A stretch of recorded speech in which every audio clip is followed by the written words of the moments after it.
morning. Indie games, indie games. Are they indie? Are they games? I should really have held the ukulele so you could see what I was doing. Hello, welcome to the fortnightly community playtest stream. Is the one where folks who support this channel on Patreon submit their games and we check them out. And that means we will see some games we've seen before. If they're new games, I've put them to the top of the queue.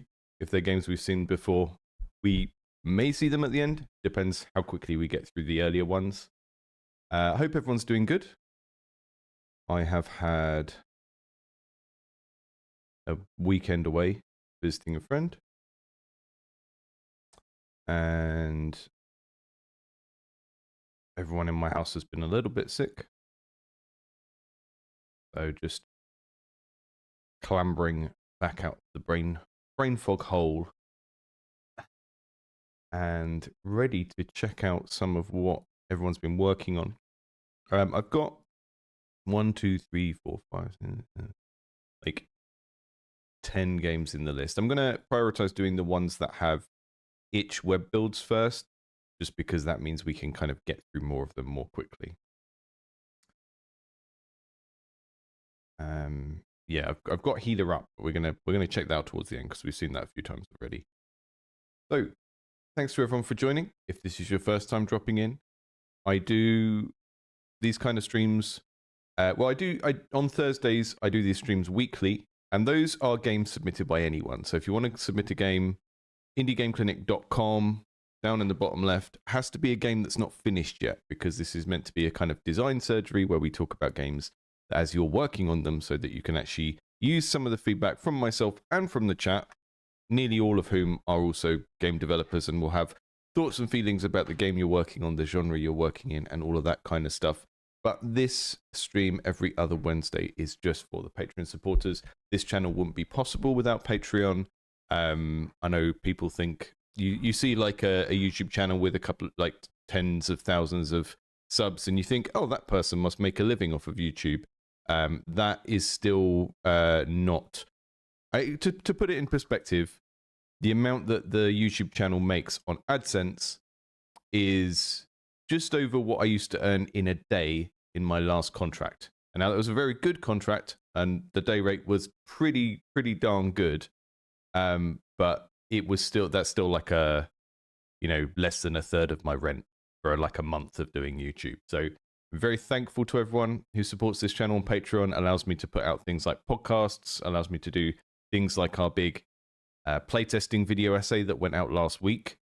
And the benefit of having a kind of patron-driven channel as well means that I can do things like those kind of 40-minute videos and not worry about what the algorithm likes, because other game dev channels, they have to worry about what the algorithm likes rather than what the kind of core supporters of their channel like. And because we've got a decent kind of group of people, decent sized group of people that support this channel on Patreon, it means we can kind of do the stuff that we're interested in rather than just kind of running through the same 10 topics over and over again, because it's what's kind of clickable to the largest audience on YouTube. So really grateful that we've got that.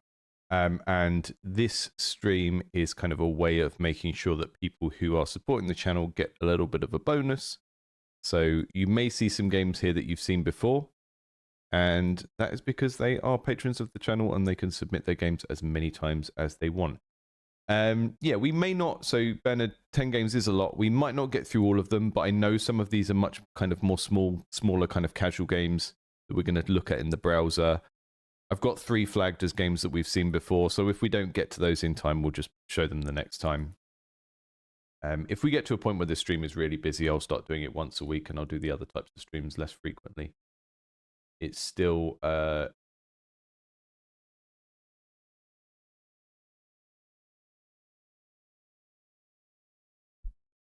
be the least used option. So let's just check it works. Thanks, Marcus. Thanks for joining.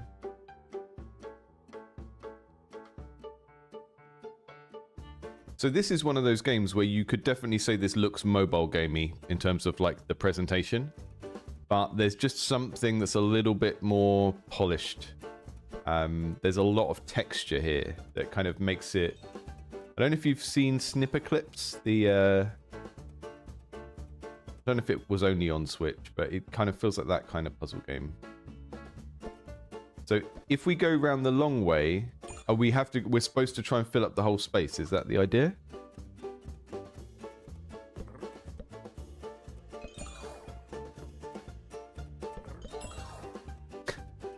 They grow out of each other. It's like a Hydra from Jason and the Argonauts.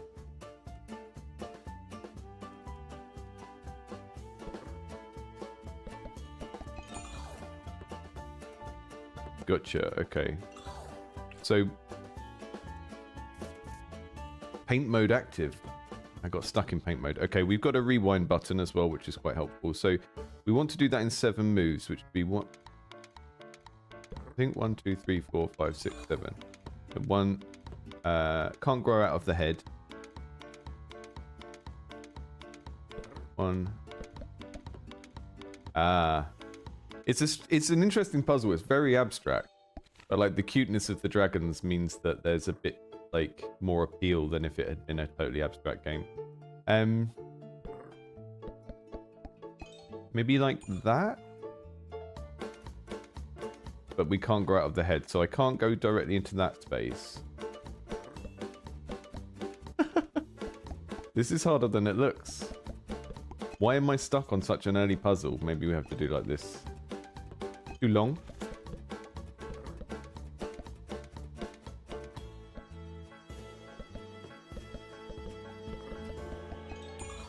Okay, that's the way that you do that one. And then this one from down here.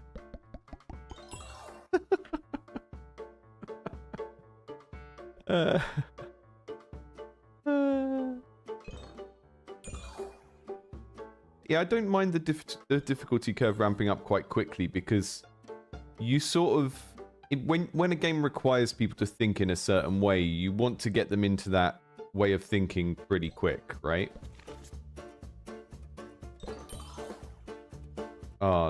Now we're kind of screwed because that can't go around there. So that means that I've done something wrong. Huh.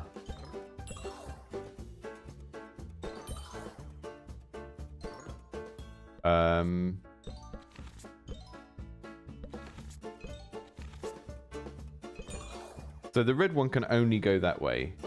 The yellow one can only go that way. Oh, the green one goes like that.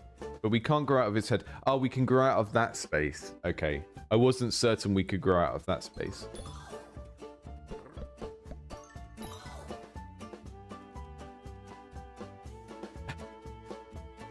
It's so cute. I mean, it does kind of remind me more of a Hydra than anything. It kind of makes me think of, like, the Hydra from Jason and the Argonauts. And that makes me think you should have some, like, little kind of Greek Santorini buildings in the background or something.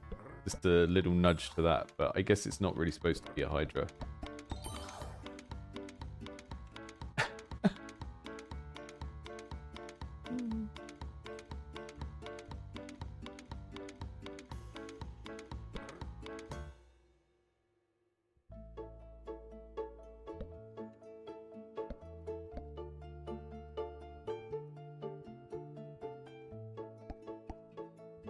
Right, we need to leave space to do the 2 for the blue. So that means we're going... like that. Now I'm the yellow head. Okay, I've messed that up already.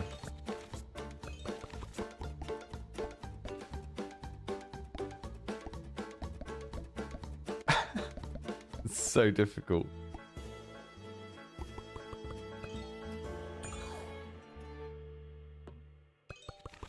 I like the way that the backtracking is kind of baked into the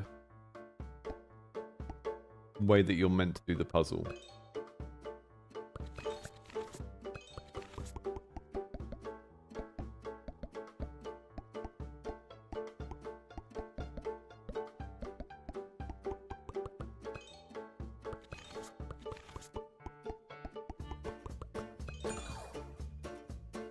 There we go. yellow that way. Green needs 3, which would be 1, 2, 3. And then it all kind of, once you've got the first one right, the rest kind of falls into place, which is quite a nice feeling.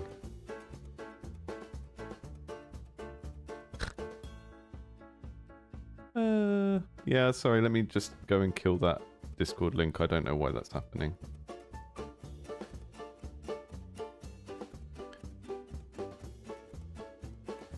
Why is it doing that?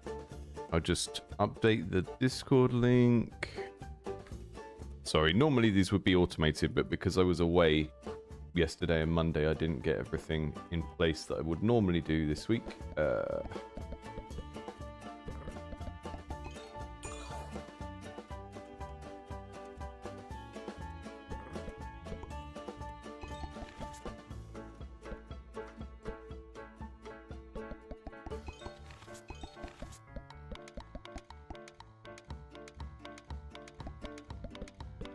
Maybe the other way. We can go out that way and round. And then that means we can... No, that's not right.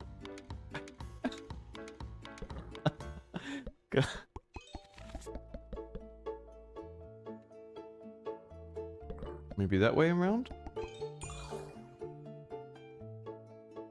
And that one doesn't need any space left, so we can grow straight out from there.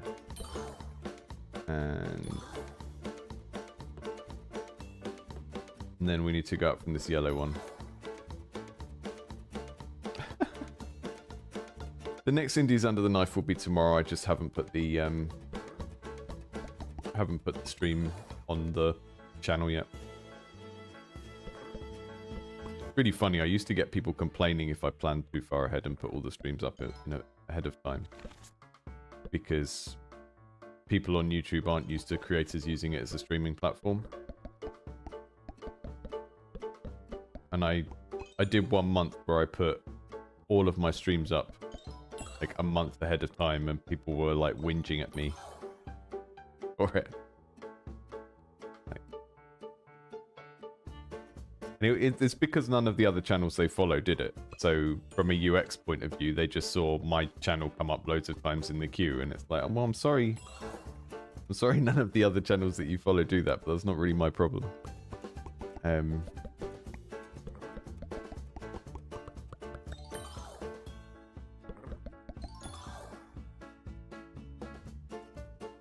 Yeah, I put a post out at the beginning of the month telling people when which games are going up which week. So the devs that are in Indies Under the Knife have already been informed. That's great. I'm not going to play much more of that because all I'll do will be spoil the puzzles for people. There's something about the music in this that makes you feel like you need to play it fast when you don't.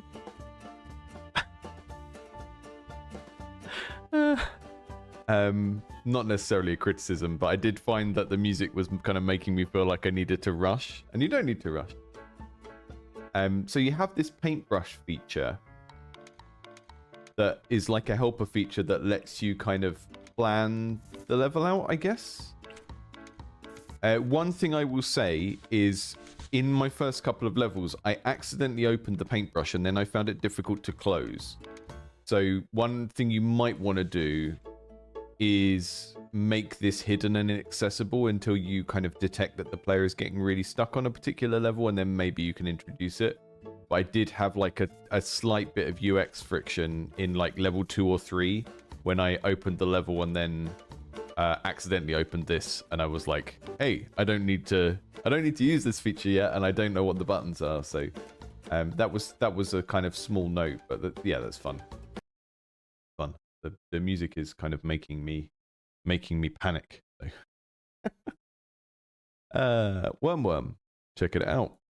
If you're watching this back on the VOD, there will be links to most of the games on the timestamps, unless I've been sent a private build and it's not ready for other people to play it.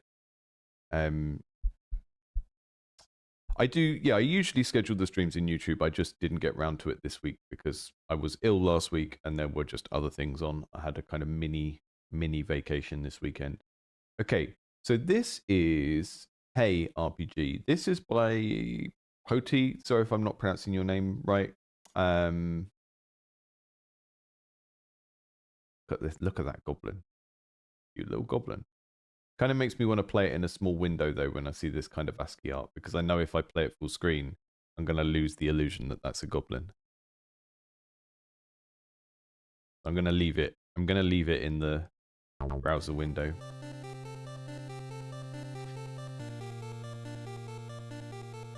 Create your character, choose your race, class, and go on an epic adventure, leveling up, collecting loot, building reputation, and fighting enemies on a combo system, turn-based combat. Okay.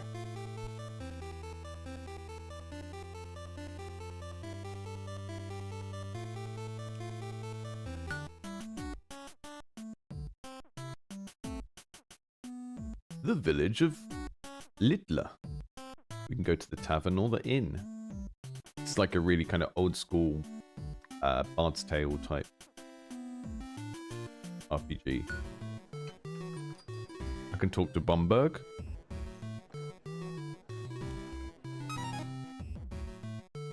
Uh-oh, Bumberg's got a basement infestation.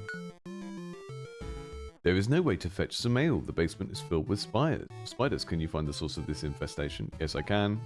Okay, I'm going to go to the basement. I can explore or leave.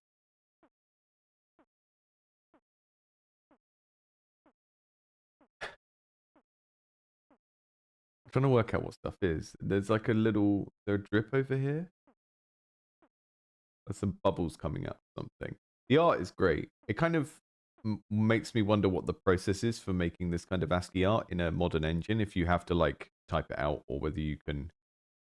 or whether you had to like build your own tools to be able to see that in a window as you're making it.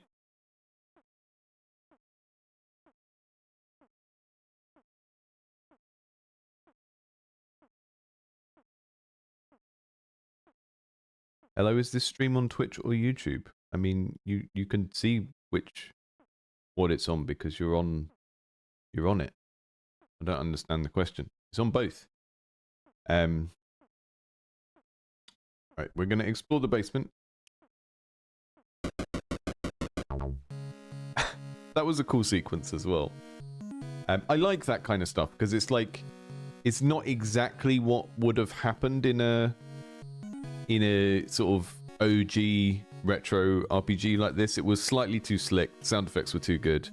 But you kind of want that. You want to update certain things so that it feels like how people remember it rather than how it actually was.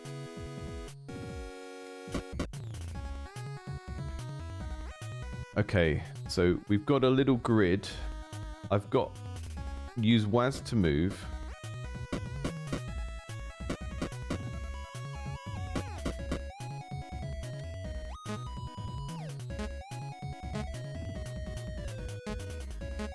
I can punch.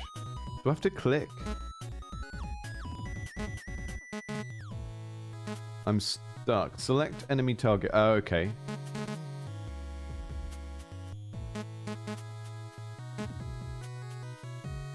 So I pressed punch. We've gone into select enemy target. I don't know how I select the target. I can't do it with directions. Maybe it's because I'm not right next to them. So it's not actually highlighting the spider. So I need to press escape. I need to move next to the spider, and then I can punch the spider. Okay. One thing I would say is WASD. Like, I think most people are used to using WASD to move, but WASD is kind of specifically intended for games when you're using the mouse. Because when you have the mouse in your right hand and WASD at your left hand, all of the other keys are between your hands, and then you can do like shift and control with your little finger. But this is an entirely keyboard-based game that doesn't actually use the mouse. So as soon as the game starts instructing me to use WASD, my hands naturally go onto the mouse, and then I don't actually need to use the mouse to play the game. So I would be tempted to like allow people to use WASD, but allow them to use the directional arrows as well, because although we don't use the directional arrows for a lot of modern PC games, WASD is a convention that is more for keyboard and mouse than necessarily keyboard on its own. So I would let people use both if you can. Yeah, the chiptune is great.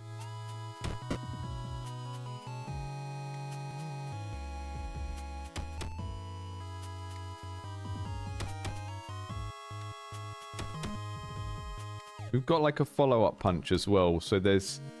This is the combo system that we were being told about. Okay, these guys are dead. Leave. Press 0 to leave. I get some spider legs. Type in 11 to loot. All done.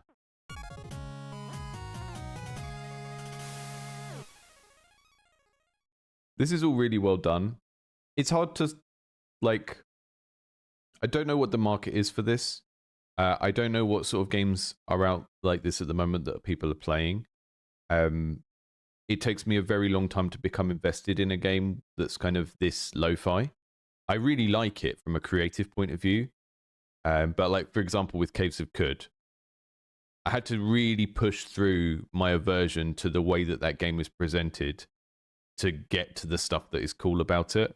And Caves of Cud has this kind of like backing behind it where so many people have said it's cool, and it's like, okay, well, it's kind of like, oh, you've got to watch this TV series and it doesn't get good until episode 3. It's kind of that feeling.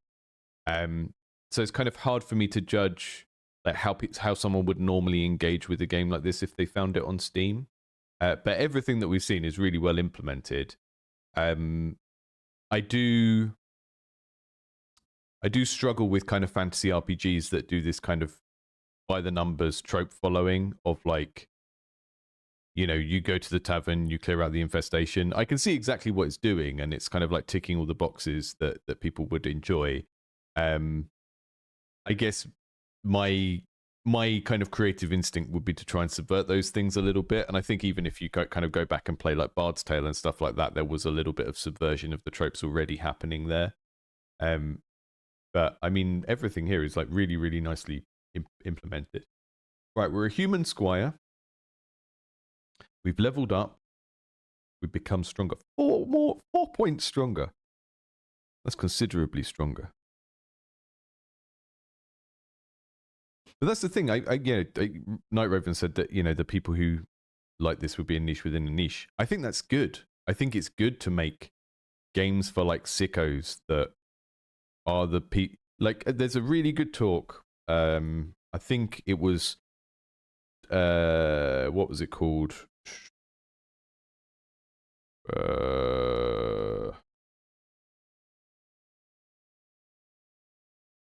I'll link it in the links, but this GDC talk by Jeff Vogel from Spiderweb Software, I think it was Tom who does the Game Developers Library podcast with me who put me onto this talk. The guy that made Avernum and all of those kind of old school RPGs, you know, just built a whole studio and a very long career out of catering to a particular type of sicko. And I think that's something we want to promote. That's something I think is a good way to approach game dev sustainably, because rather than like sniffing around and going, what's in the market? What do people like? And then sort of, it becomes a bit like, you know, I always get on my soapbox about this. I will try and keep it short this time. If you're making games that you don't actually like and you're just sort of chasing market trends and stuff like that, the problem with that is you'll often end up developing in genres that you don't play yourself and you don't understand.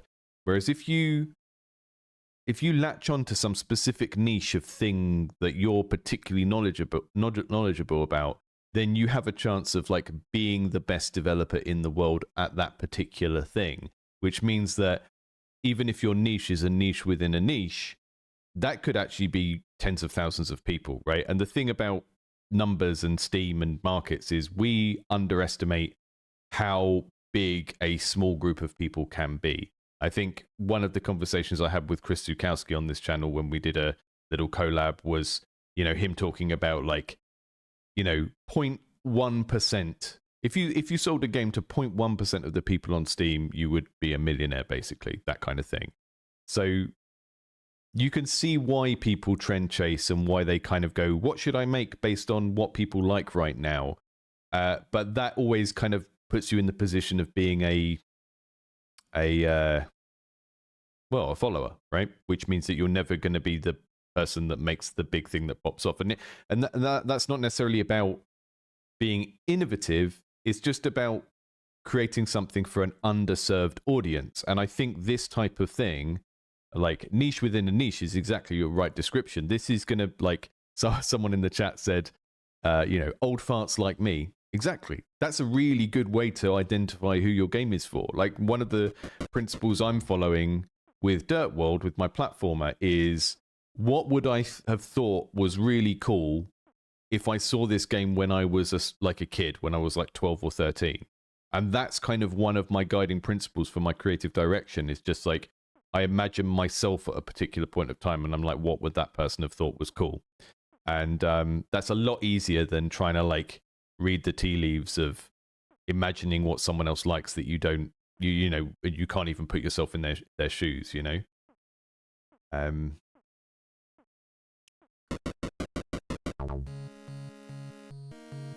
Every time we explore, there's going to be more spiders. Right, let's punch some more spiders.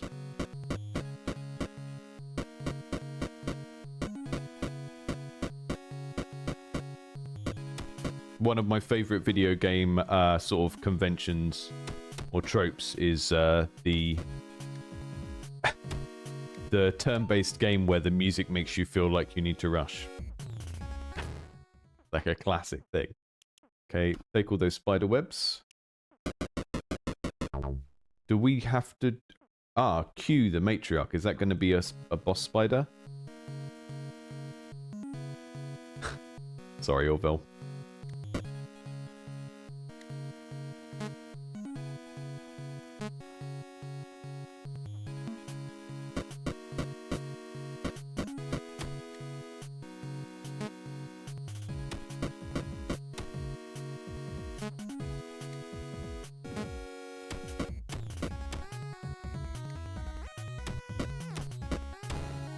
You died.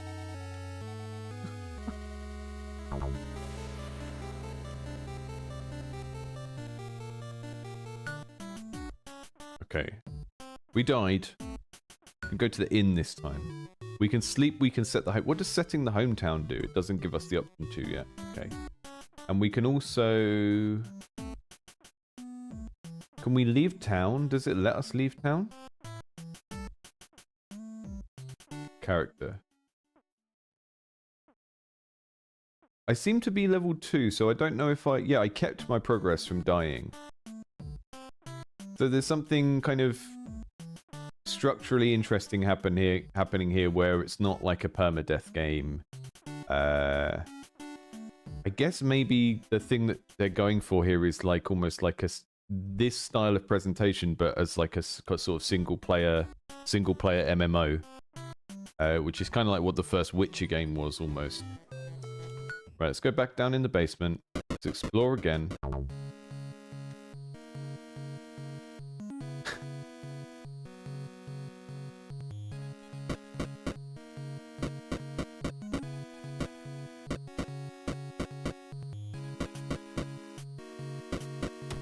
I mean, Cheese, do you think there's a world with Worm with... I think... is there a world with Wyrm Worm where you would want to do a mobile version or maybe a Switch version? Because it feels like it would be a very good Switch game.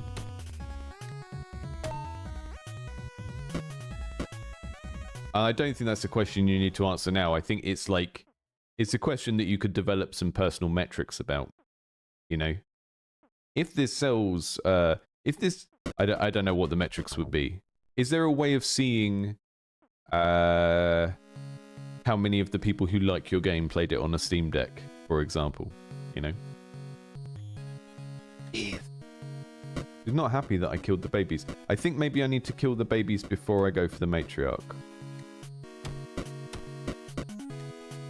One thing I like about the UX of this is the punch action and then the character that you're aiming for are both mapped to 1 most of the time, which makes it quite smooth to kind of get into a flow with this, which I don't associate this type of interface with flow. I associate it with being really fiddly and hard to work out what I'm doing. It'd be interesting to see what happens if we can get like ranged weapons and stuff and how that affects the way it controls. I've got 1 health. So I would say I really like everything about where this is going. I don't necessarily think I'm the audience for it. It would take me a long while to like get invested in this as a player, but I feel like for the person it's for, it's pretty good. The problem I'm facing right now is that big spider, she ate us pretty easily both times, and I can't quite see what I would need to do in the game to like arm myself.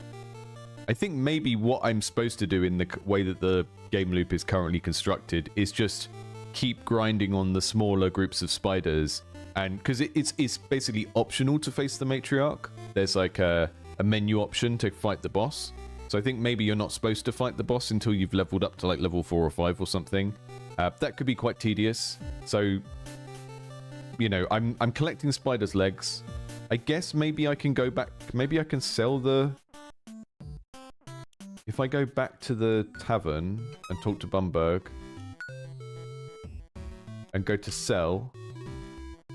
So I don't know if I have a successful run in the dungeon, if I can come back and sell the spider's legs and then use that to buy health potions. I think maybe that's the sort of thing that is leading me towards doing, but it's the sort of thing that in a kind of quick stream like this, I don't have the time to really puzzle through. But yeah, just make sure that whatever the player needs to do to get over that hump is kind of signposted in some way, I think, because otherwise they're just going to keep trying and failing the same thing. The definition of insanity.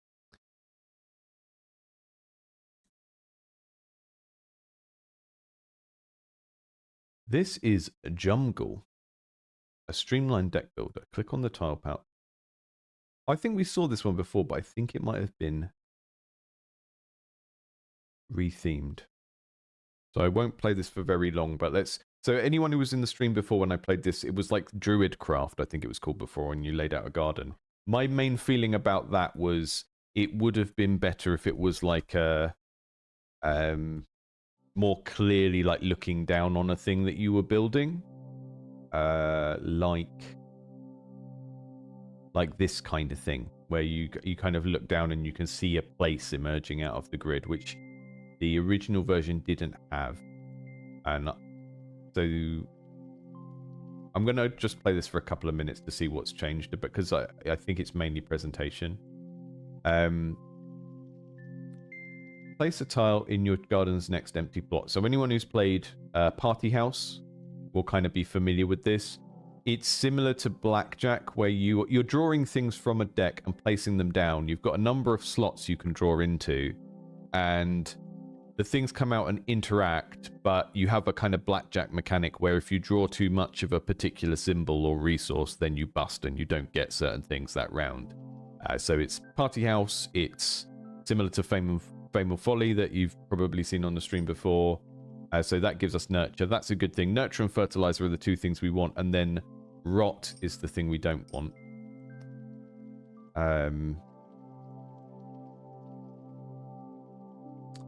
So that's given us one Rot. There's a little R symbol there. That maybe... Think about the kind of language of symbols in this. But that maybe needs to look a bit more negative if it's like the danger sign. Garden is in danger. Okay, end round. So then you score and you get the points. I really kind of... It's hard to kind of see a game twice when it's like... Some of the art assets I think have been upgraded, but I really do think this would benefit from looking like a garden from above. And that's like hasn't happened. So it's kind of... It's always hard to look at something for a second playtest when your feedback from the first one was like so specific, because you're kind of just hoping they've done the thing that you suggested the first time round and they haven't. And that's, you know, up to the dev. But I really do think that would... There's a particular appeal to building a thing from above where you can like look down and see what you're growing. And like it looks like a physical place. And there's lots of Euro-style board games that do this. Like Baron Park is a good one. This is like, you know, laying tetronymos. They're not tetronymos because they're not all 4 pieces, but these kind of domino shapes. And it's a relatively abstract game about spatial relationships and numbers and scoring things by putting them next to each other. But the fact that when you look down on it, it looks like a map of a zoo kind of gives you that hook. And I think the fact that these are just kind of like bits of nature at different levels of zoom, when it could really be adding up to give you that feeling of growing a garden. I know I'm just saying the same thing I said the last time I saw this game, but you know, that's kind of my gut feeling on it, and I don't think it's going to change really, because that is kind of such a powerful feeling and such a neat thing you can do to make an otherwise very abstract game feel a little bit more, well, it just adds another appeal to it. Garden is in danger, end round. So I would check that one out for yourself if you're interested in it. I played it for much longer last time. I think from a gameplay perspective, this is already quite solid. I really, really like the formula. And I said this about Fame and Folly as well. There's something really interesting about the fact that drawing and just deciding whether to draw or stick is a very, very simple mechanic. And you can, like, Blackjack is not a very sophisticated game. There is just like a strategy of, you know, if you've got 17 or 18, you don't hit anymore, right? And then maybe you can do a bit of card counting and you can see what your hand so far is composed of. And if you're like super advanced, you can say, well, I haven't drawn any small cards yet, so I've got a larger chance of... But with this type of game, it's like you're just taking the drawing sticking mechanic, but the things that are actually produced by what comes out and like how the bust functions and stuff make the game way deeper. And I do really like this. I just still have those kind of reservations about the way that it's presented. And it's not so much that this presentation is bad, because it does look nice. But I don't think it's maximizing on the theme as much as it could do, because when the people that want to play a game about growing a garden want to see a garden, they don't want to see a series of like sort of ambiguous fractured postcards of like different views of the garden. They want to see the thing, you know. That's the appeal of growing a garden in a video game. They want to kind of see the thing holistically. So that's kind of, that was my feedback last time. It's going to still be my feedback this time, because I think that's the easiest win on making this game way more appealing, would be to make it look like a contiguous garden when you lay the pieces down. I think at the moment the devs try to like pixelify these different images in order to just kind of like make them all look nice and stuff. But they look nice individually, but they don't give you that value add of when you lay the tiles, it looks like a garden. And the way that I would approach it is I would have each tile be a top-down view of something. And if it's an animal, it can be like the bird flying over a section.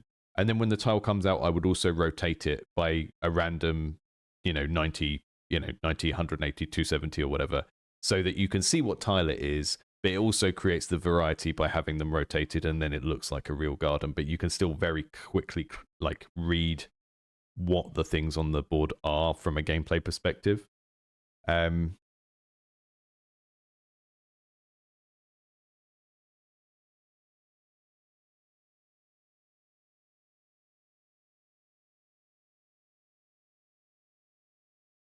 Yeah.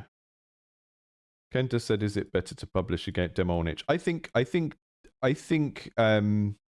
itch is a better test bed for like whether you should even consider taking your game to market. Like every game you start, think of it as a hobby project, and then when you've shown it to people and they've played it and they've gone, "Oh, this is cool. I'd like more of this." Blah blah blah. Then you can start to think of go to market and like, okay, this is maybe a product. What I've got here has the opportunity to be a product that people will buy. And that's when you stop thinking about itch and start thinking about Steam. If you kind of take that approach of like, itch is, I know itch is a commercial platform. You can sell stuff on itch just like bands sell stuff on Bandcamp. But if you think of like, Steam is the professional market, itch is the hobby platform. All of my games start as hobby projects. And when they've proven themselves in some way, then I will think about them as a commercial product. And then I will start to think about Steam. I think I'm not necessarily saying that that's the secret magical way that will work for you, but I think that's a sensible way of thinking about it. And it avoids some of the delusional thinking that we see lots of people, like every Reddit post of like, my game failed. I got 9,000 wish lists and none of them converted because they were all fake interest, that kind of stuff. That all happens because people have this delusional belief that every game they start and invest you know, a few hundred hours in, needs to go to market.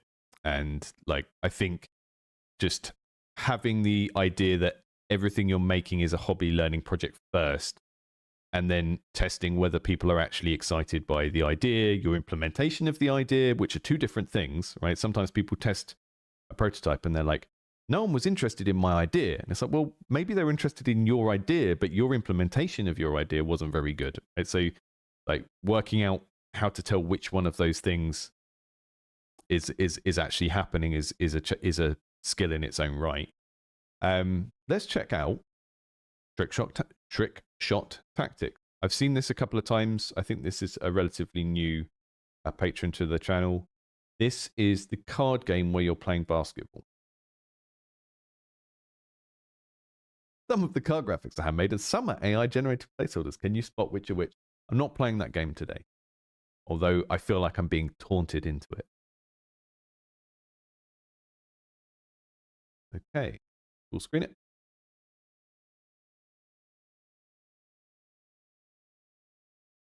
Presentation's really nice. I like that we're doing the sort of orange basketball color as our highlight color. And then the kind of almost denim blue for the rest of it. What I think, you know, when I see this, it's like the presentation this is quite an abstract presentation. It looks like a physics simulation. Like when you go to a museum and they've got like a simulation of the moon landings or something, it looks like the interface from one of those. But the color choices just kind of immediately say basketball in a way that isn't too kind of garish or in your face or anything like that, which is nice. Okay, drag to aim, click to shoot. Drag anywhere to set angle and power, click shoot to fire. Longer ball travel is more points. Switch fast precision for rough versus fine aiming. Try the highlighted action or press next to continue. Okay. Oh, maybe this isn't a card game. This is a different thing? I'm not sure. Right, so...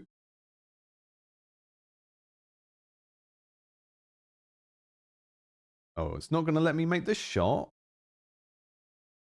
Tease. I mean, that's quite nice. That has quite a nice sort of toy factor to it. This is probably too many words in one go for like the final tutorial, but for this project stage that this is at, it's fine. Tap, click to hold the nudge buttons to fine tune angle or power. So we've got an interface here we can do with the mouse, and then we can also fine tune it here to do different stuff. Score enough points before the throw runs out. Okay. Maybe I'm thinking of a different game from the one that I saw in the Discord. Collect medals for bonus creds to spend in the shop. Okay. So we're doing a multiplier. So we're doing some... I think we should collectively agree to stop calling it Balatro-like scoring now, because it's such a... I mean, it is a big part of what makes Balatro good, but I think it's just confusing to refer to everything with a multiplier in it as Balatro. It's Tony Hawk Pro Skater has a multiplier in it. That was a proto-Balatro-like. Hotline Miami has multipliers in it. It was a proto-Balatro-like. But I do like these kind of scoring systems because they kind of end up... If you have ways of manipulating this, like with Jokers in Balatro, you end up with a lot of long tail depth of like, okay, you learn the basic game and then you learn how to manipulate this other scoring layer, and that kind of creates loads and loads of space for like learning how to play the game that isn't just about like the first skill that you think the game is about, which is quite cool. Okay, shoot.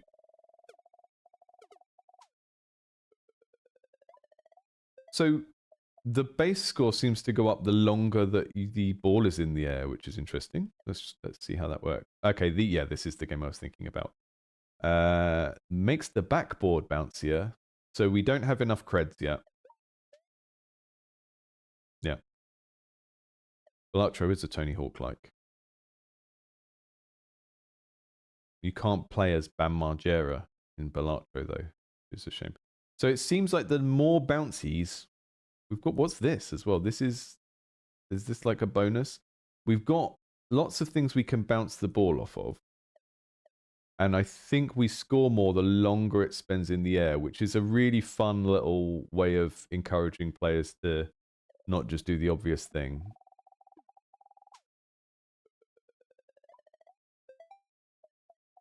Lots of lovely little kind of juice in the way that these numbers increment as well.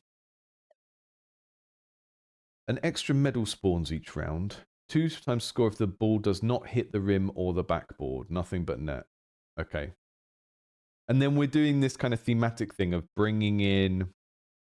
I don't know much about basketball, but I imagine that nothing but net is a commonly used piece of b-ball parlance.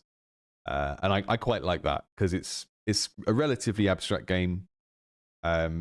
People are going to come to it because of the theme, because they like basketball. So having that in places where it adds value, like these little kind of collectible power up. We're gonna go for the backboard one. Buy that one. Continue. I'll turn the volume up a little bit.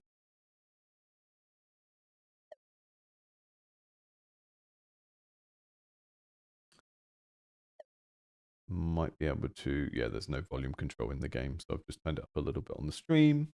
Okay, we're trying to get backboard shots now. I think back shots is what the youth call them. I think that's what people are talking about when they mention back shots in a rock and roll song on the radio. I think they're talking about when they're playing basketball and it hits on the back. Answers on a postcard if you know what backshots means. I think it's something to do with that. Right. To double score when launch angle is within 45 degrees of horizontal. Okay, so that's wanting us to aim it relatively flat. Making the floor bouncier, that's funny, so I'm going to pick that.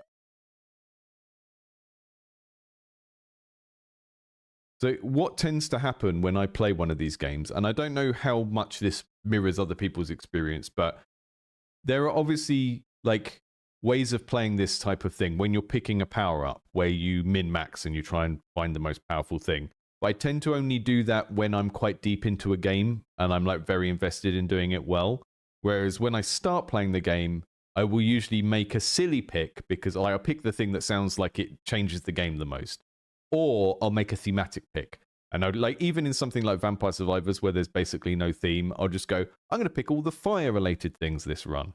And then I'll just see what happens when I do that. Because at the start of the game, I have no hope of actually knowing what is strategically synergistic. So just kind of picking stuff that seems like it's going to change the game the most is often like the most fun thing you can do when you're new to a game. I don't know how much that is how most people interact with these kind of systems, but I know that it's how I tend to start off. Right, we've got a bouncy floor. Crunch time is coming. Pick 2 modifiers. Choose exactly 2 from this offer. We can have bouncy surfaces, walls move outward, gravity is stronger, wider hoop open. I'm going to go bouncy area. That sounds funny. Bouncy area and high gravity. Okay. So this is like a kind of boss task. So we've done 3 and now we have crunch time, which is like a kind of the 4th quarter of the match, but it's also like having a video game boss. So I am supposed to be doing, what am I doing?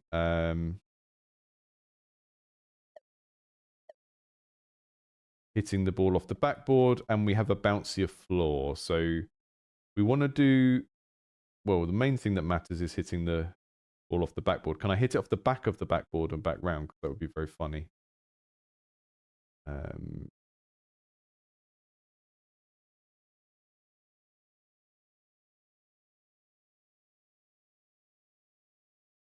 think I'm getting to the point where I need to do the fine tuning a bit more. Oh, was that it? That's the one.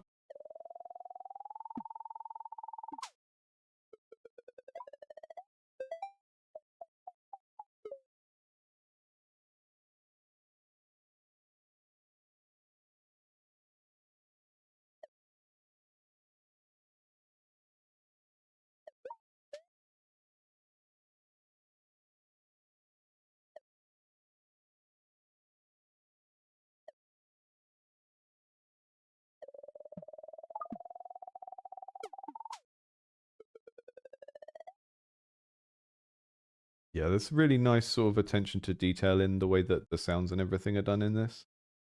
Quite pleasant. I'm sorry if it's too quiet on the stream, but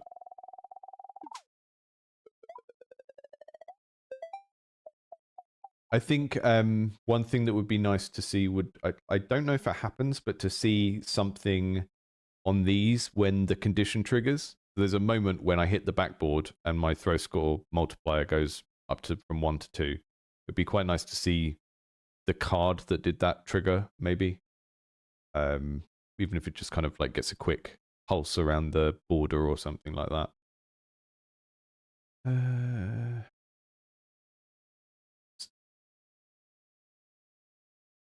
Okay, so Feather Touch. We're trying not to bounce the ball because every bounce reduces the multiplier and you start with it at 4.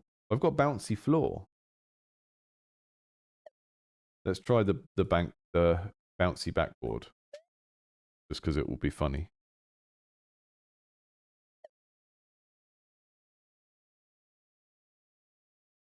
I think the question, so I can see a question in the chat about like when do you let people play your prototype kind of thing. I think the question about like how much art do you have depends on what type of game it is. Because there are certain types of game where the art really, really matters. You know, like the art, the kind of mood of the art and everything. And so like, for example, if you were like, hey, I love Hollow Knight and I must make a Metroidvania. It's my life's mission to make a Metroidvania.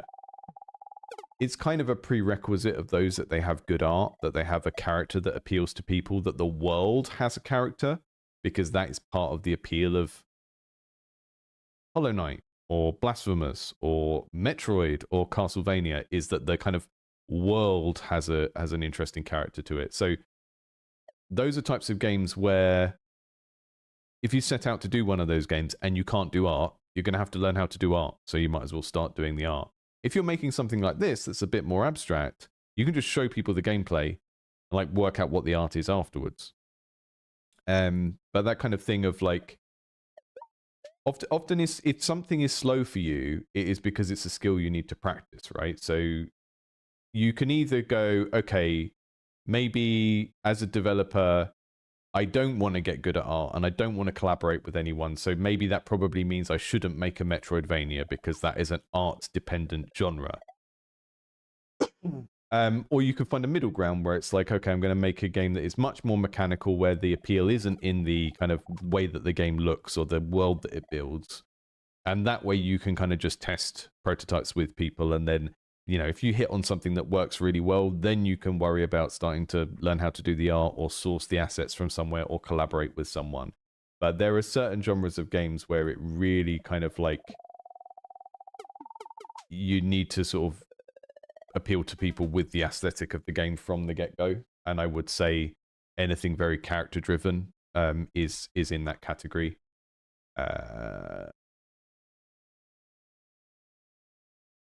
Yeah, you're totally, itch doesn't need things to be of a high quality. You can just put stuff up. I mean, most of the stuff on it is game jam entries. This is great. Trickshot Tactics. I think at the moment it's quite minimalistic. Like all of it feels very chilled out to sort of interact with. It'd be interesting to think of like how far you push certain things in terms of like juice from scoring and everything. I already like the variety I can see in the cards and how they encourage you to play differently. I'd wonder what you would do with this for like ambient music or something. It kind of feels like, yeah, I don't even know what kind of music is associated with not basketball, but like the way that basketball is packaged in the media, you know, because I think that would be the association you would want to use for a video game about it, because people would associate it with like watching basketball on the TV. So,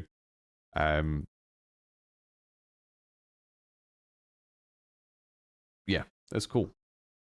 I like that one. Presentation is really nice. I kind of would like to see the over-the-top gambling machine version of this, where there's just like everything is exploding with particles and flashes and stuff. I kind of respect the route that the dev has gone, but it might be worth experimenting with a more extreme version just to see what kind of happens where you're kind of shooting off fireworks and everything. But I do kind of respect this more laid back, chilled out version. It would be interesting to play this with music to see what you were thinking, because the overall kind of creative direction of what we can see here, like I feel like you could package this game up in this format and it would feel reasonably polished. People will play it this way. So, like, in this kind of more minimalist version, what would the music be like? Is it like a kind of sort of New Jack Swing, lo-fi, hip-hop type thing? I don't know. I'm not going to, like, do the thing today where we go through a library and soundtrack people's music, although I do enjoy doing that, and I could do it for hours. Let's check out Tombstone Tactics next. So, we are managing a Lich's undead army against a series of battles leading to a boss fight. We're assembling units from souls and items, deploying them on tombstones, fighting to the death to keep your Lich alive for the full run. Okay. We make choices between battles. Okay. There's quite a lot of information here. Let's just see how intuitive it is when we're actually in the game itself.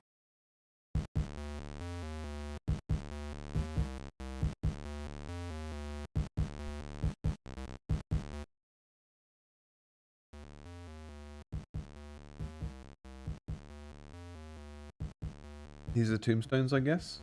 Okay, I can click on these and then click on these and they will spawn a type of unit. Blue is a wizard, red is a warrior. I guess green is going to be like an archer or a rogue or something.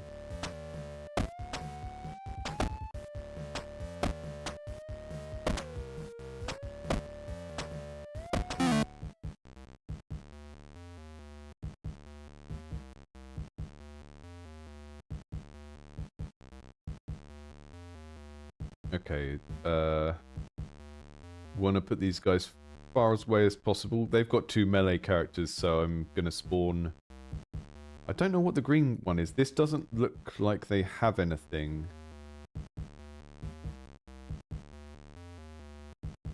Is this my graveyard? I don't know.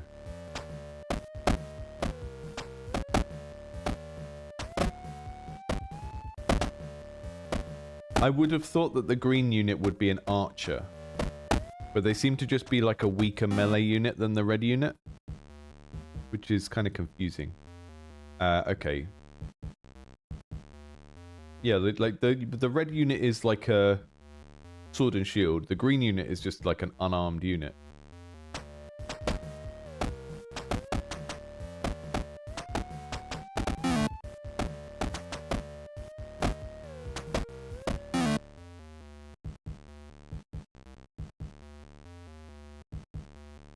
I think when it comes to like finding collaborators, one of the best things you can do is like try and find people local to you that you can sort of spend time with in person.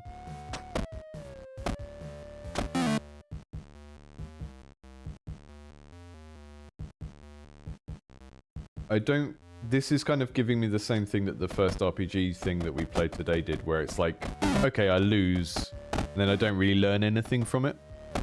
Because I lost because of a lack of resources rather than because of clearly understanding that I did the wrong thing with my resources, if that makes sense. I'm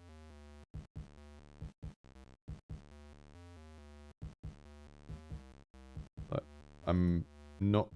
Oh, we've got a spell now. This is kind of a classic auto-battler thing. You put your units down and then you have a... Like, oh, that's a passive spell that is just going to fire off all the way through, I think.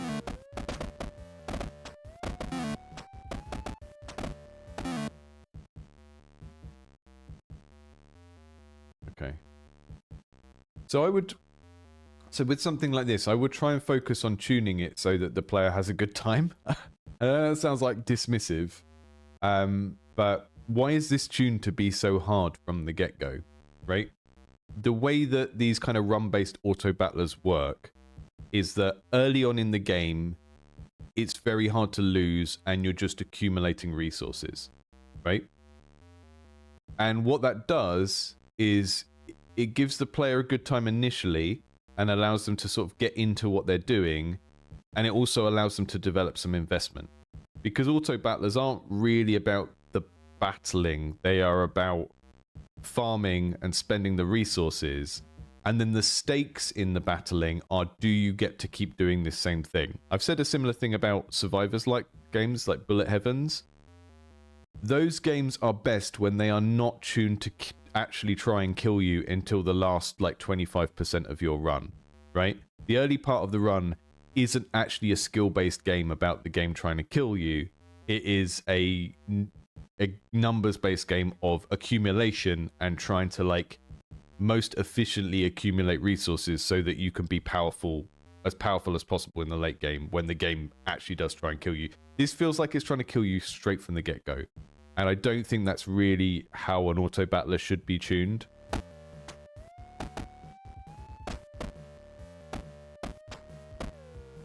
This guy's so tough. I'm hitting him with 2 guys and he's going to nearly still kill one of them. Okay. Enemy loot. They dropped 1 red soul. Does that... So I've got a surviving red unit. I can click and drag the ones that we've previously lost onto the board, as you say, I think. Yeah, so when I click here, I've got my souls that I win from the combat, and they allow me to summon a unit.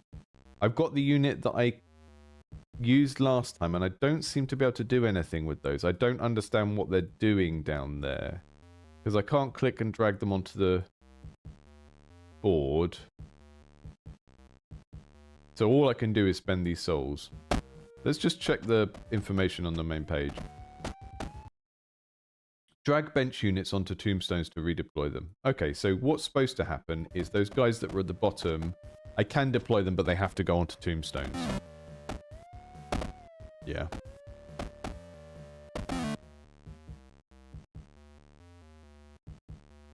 So they have to go onto these tombstone spaces. So this is where sort of like there's some UX stuff you could do. So this is the kind of thing that might sound like it's polish, but it's not, because it's the communication layer of the mechanic, right?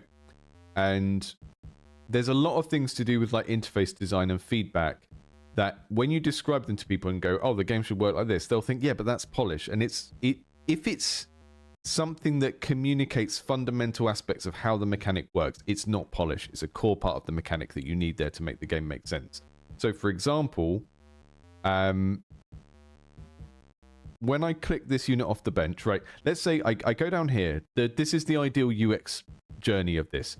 I go down here and something highlights to let me know that I'm supposed to click on this guy. At the moment, we've got a hover over that tells me red unit, HP 160.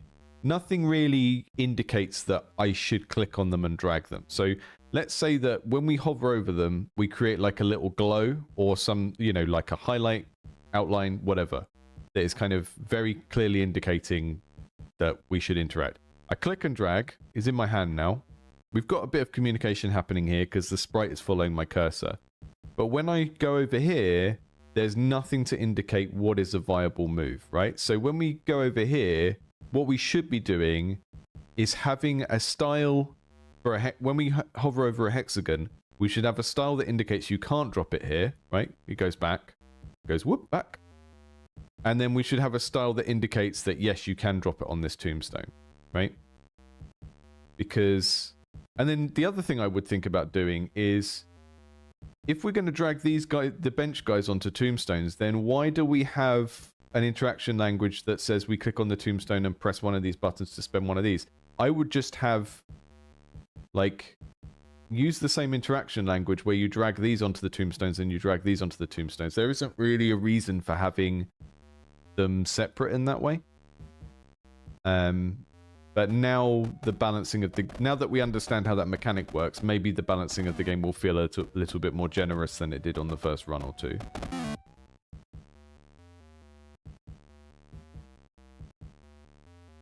Yeah, warning people that they haven't spent their units is a good shout as well. What I do like is the kind of spatial puzzle element of this, because what these games usually do is you start over each side, and okay, you can move your units around, but it doesn't matter much because they're still going to be coming from the same place. It's kind of like randomizing the battlefield, using the tombstones to decide, you know, where where's a viable place to start with your guys. Can't place this guy down anywhere for some reason. That's quite an interesting take on it, and the thematics of it being tombstones kind of matches with the sort of necromancer theme as well, and also justifies why you're not just starting on one side of the battlefield.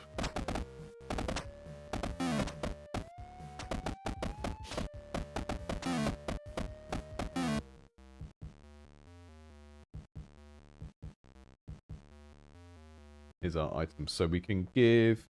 I don't have any mages left. That's kind of obscuring the thing that I'm hovering over. We need to think about that as well. Let's put Stunning Strike on that one.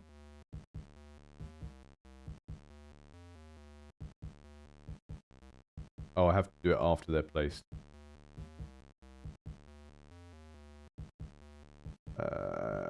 So stun is a random chance. So putting the speed boost on something with stun probably makes sense.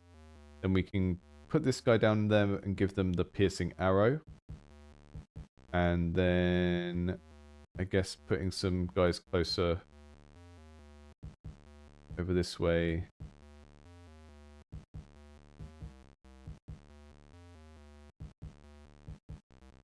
Oh, units 4 out of 4. Okay, so I've got a unit cap.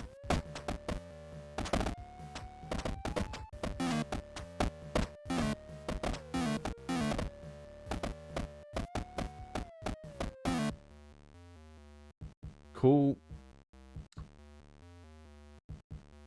So these are our surviving units. That's the upgrades they've got. So you can start to kind of invest in them. That's neat.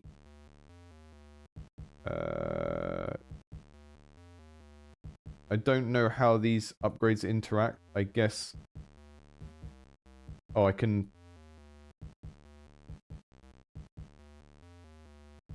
put this guy down and give them Mystic Ward and the corruption thing. And then we're going to put a new mage down because I don't have one at the moment.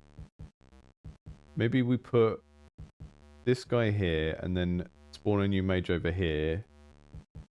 And just put all of the magic stuff on them.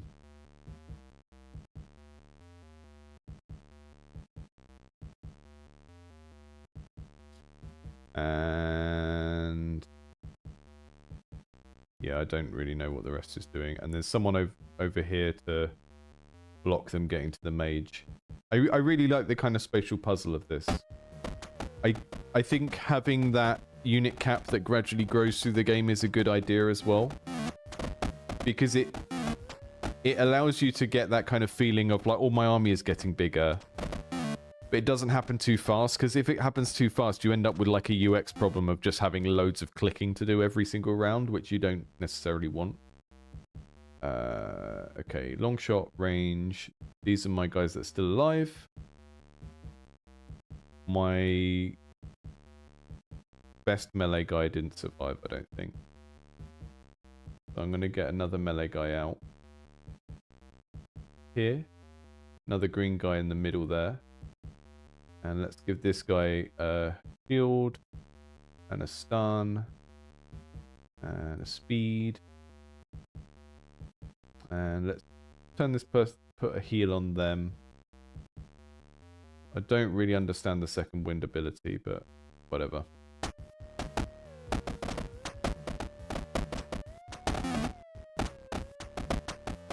So the mage is the only one that starts off with a ranged attack.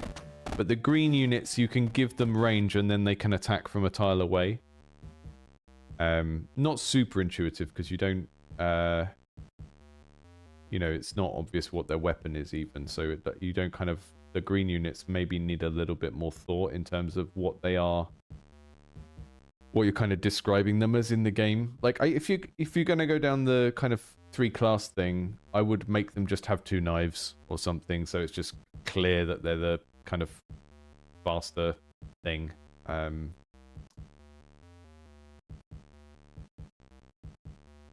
it's...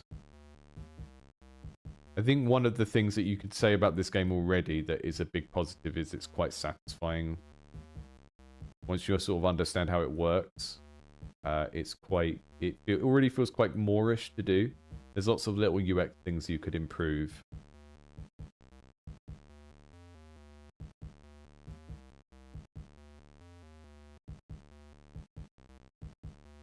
Just trying to make sure I use all of these up. Okay, last round.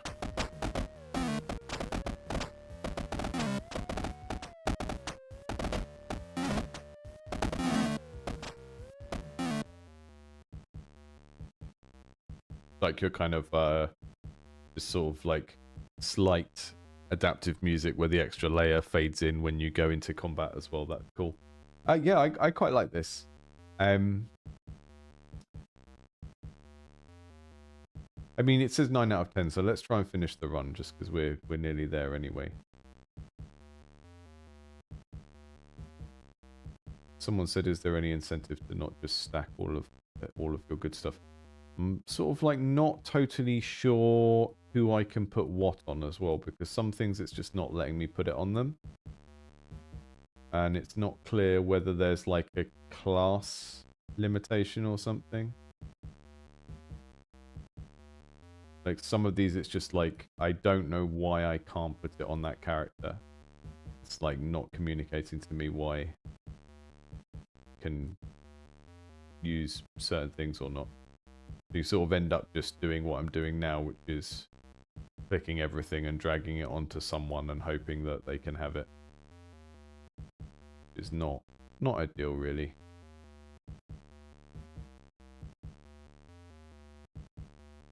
I think some of them it's because I'm putting them on a character with no mana and they need mana for the ability, but it's just really impossible to tell at the moment.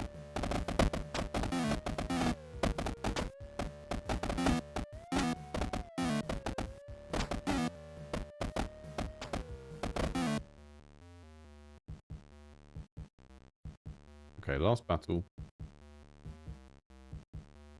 We've got 7 this time, so got our melee guys here. And maybe we'll get an extra wizard this time.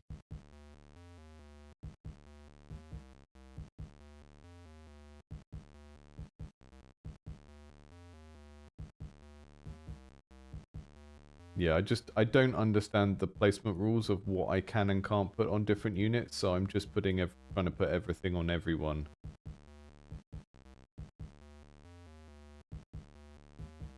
I like the library of abilities that you've got, but there seems to be quite a lot of stuff for people to use and think about. But it's really not clear why the things work. Maybe it's because, like, oh, you know, I could probably puzzle this out, but your players aren't going to want to do that. So if there's a reason that they can work out, they're like, oh, they've already got an ability, then that's fine. But you need something in the UI that indicates that, rather than it being like text and some rule that they have to understand. You know, if the reason I can't put them on the character is that they can only have one active ability, then make that active ability into like a little circle or something, so that it's very clear that there's only one slot for that type of thing. You know? Tombstone Tactics. It's neat. I like necromancers as a theme because when you've got like, I think I talked about this a very long time ago when we were thinking about creature collectors and Pokemon and stuff. Certain types of games have this like expectation that there's going to be loads of variety of stuff in them, and like creature collectors and Pokemon are a good example of that. Of like, you know, if you play an indie Pokemon, like, you're still going to expect there to be loads of creatures because that's like an expectation of the genre, right? Whereas, sorry, this is not closing down properly. Whereas if you add a theme to it, there are certain themes that indicate you're going to have a set of things to collect, but it's going to be reasonably limited.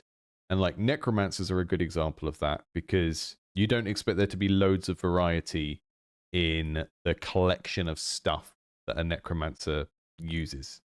And similarly, like, I don't know, dinosaurs, for example. You don't, if you played a game of a creature collector about dinosaurs and it only had 12 dinosaurs in, you would think, that's kind of fine. That fits with the theme. So I think that can be a good, you know, just general thing to think about. If you've got a theme that suggests a smaller pool of stuff, then you're not going to have as much of an issue. Whereas if you say like, oh, this is a game about being a powerful wizard like Gandalf, and then you only give people 4 spells, then the pool of stuff in your game doesn't match with the fantasy of the theme. This is, what are we checking out now? This is called Subtext, a game that hides a surprising depth and number of secrets. I hope you enjoy. Made in 2 weeks for GDKO round 2.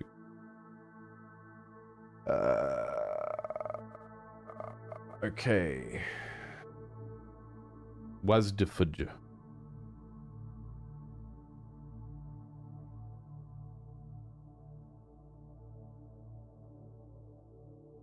Fudger does that. Spaces jump. Okay. Type this.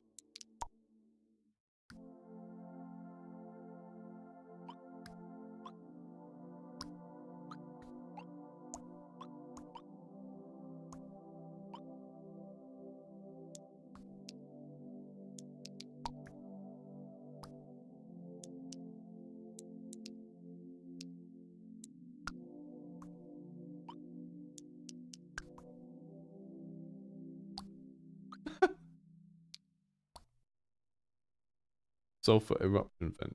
Okay. Retry. I'm typing, by the way. This is a platformer with typing lava. Vent. Magma. Sulfur. Smoke. Interesting. Okay, so this is like a level select.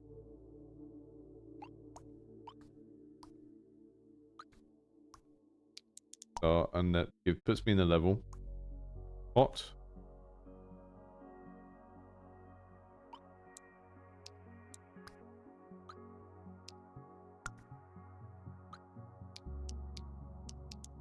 Caravan. Vulture. Camel. Desert words. And then I saw someone over this way. Sun. Oh, fell back down. I don't think I can reach the last one. I fell down in an annoying place. Ah. This is cool. It's a very strange mix of things. Very panicky because you jump towards the character and then you have to type before you fall down. Which is kind of stressful. Hot. Water. Cactus. Oh, this jump got me last time. There we go. Heat. Vulture. Dune.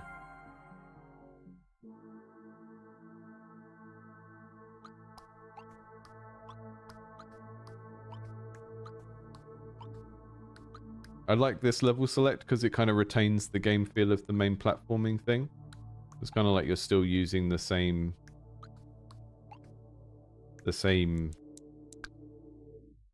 character controller, I guess. Digital. Ears. Hands. Minute. Ring. Numerals. Alarm. Time. I think there's some way there's like timers so you can do them again. Change from start to begin, I think. And that means maybe you can do the level faster if you do them in a different order. Like you catch them in a slightly different order.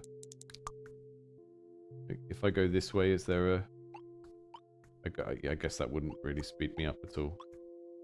But maybe there's like a more advanced version where you do them in a different order. But you can also get stuck like that. You can if you do them in the wrong order, you can end up like in a sort of soft lock, I think. But then it times out, which makes sense. But it kind of avoids that problem because the timeout makes it kind of... So if you do get soft locked, you're kind of, by the time you realize you're soft locked, the game just finishes on you anyway.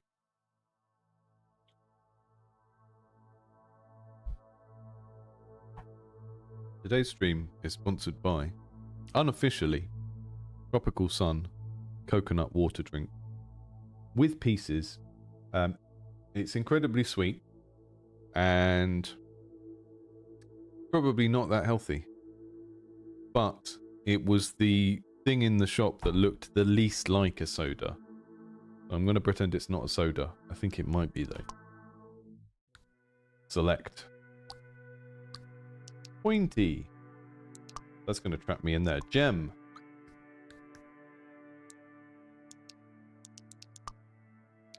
Sparkle. Jewel. Sharp. Up. So there's like a...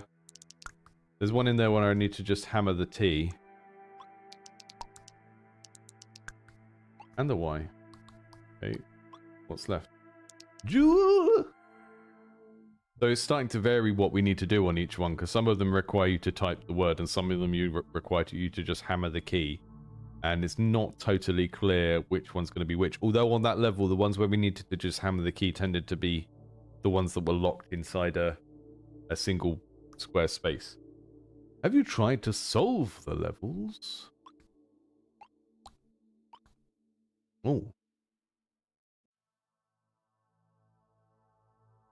Poo-poo. Nonogram, secret levels, intro levels cleared.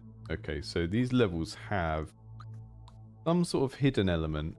There also seems to be a different timeline below that we can't get through to. Wasdfja.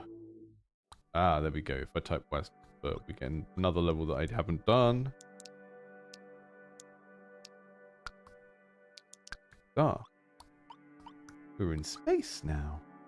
Asteroids. Asteroid. Galaxy. D. Asteroid. Oh. Planet. Nope.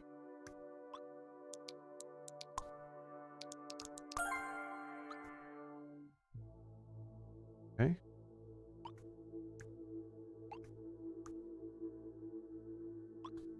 So that one tricked me because I think this is deliberate. It says space. So you initially see it as a command to press space. It's actually the description of the category of thing.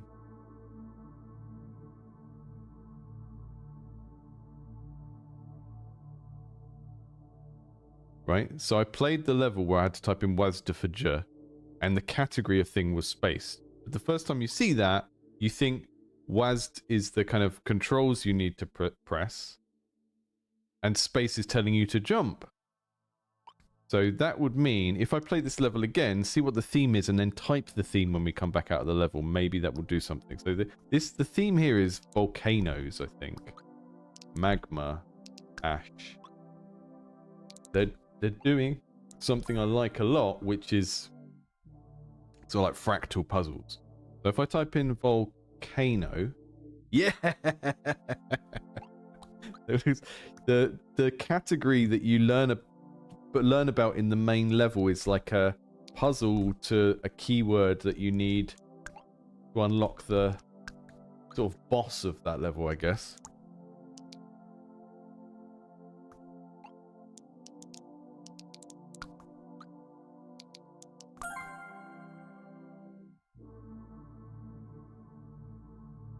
So now I've got the O unlocked. Does that mean if I do it multiple times, will I get the V and then the O and then mantle, hot spot,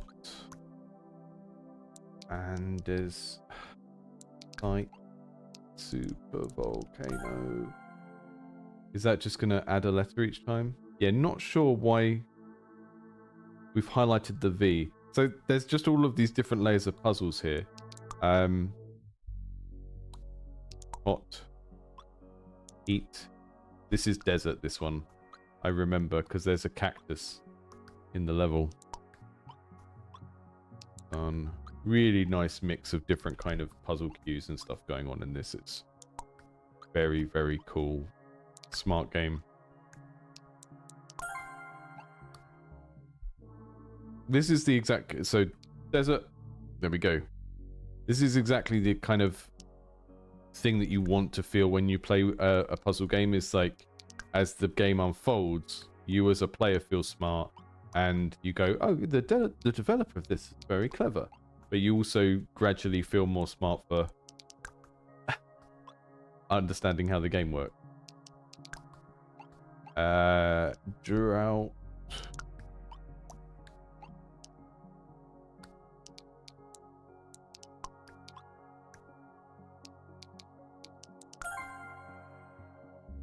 Having like an activity to do that pulls you through the first set of things, which was just like the first run, just treating it like a straight up typing game. And I could see there was a theme, right? I could see each level. Oh, this is desert words. These are space words. There's one along here that I think was technology. So if I write technology, computer, cyber. I know one of these was...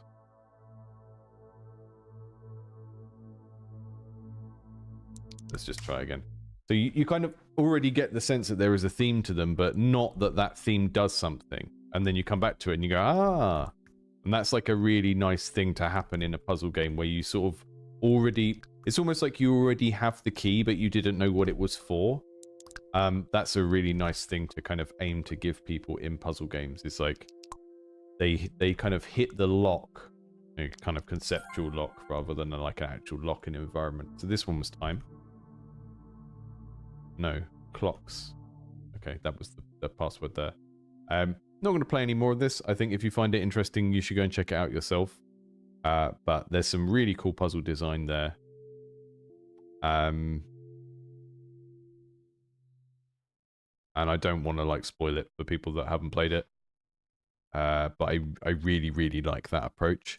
You give the player an activity to do that is reasonably simple, doesn't require a lot of thought.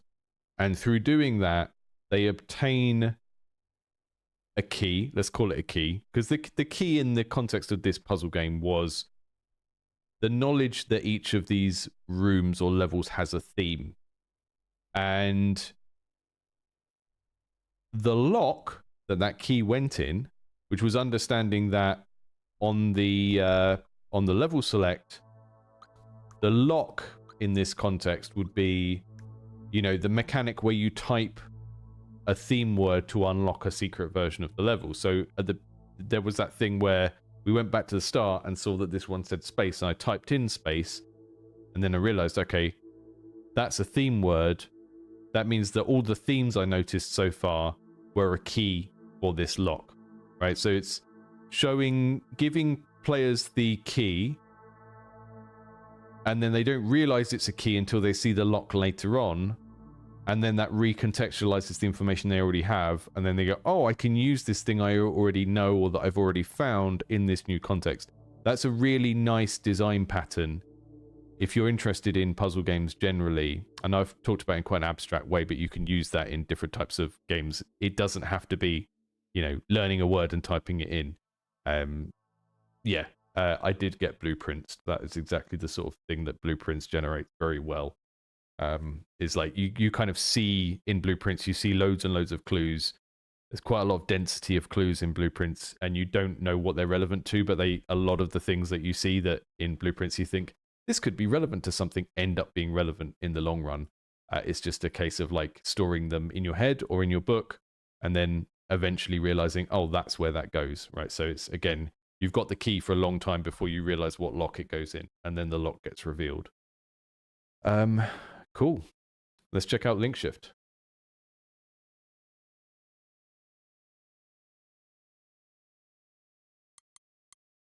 Crazy for coconut.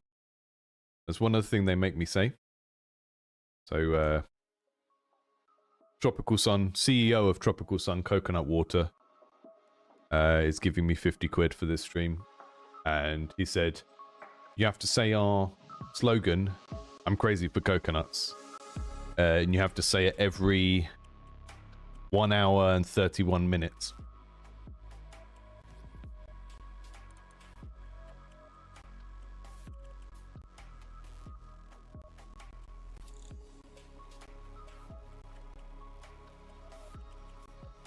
How to play.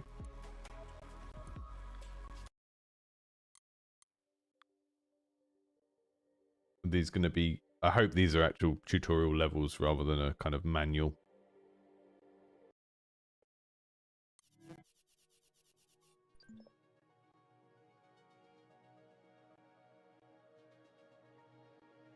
In the display at the top of the screen, you will see the current node and the nodes that are up next. Place the current node before the unstable node is released randomly on the grid. Okay.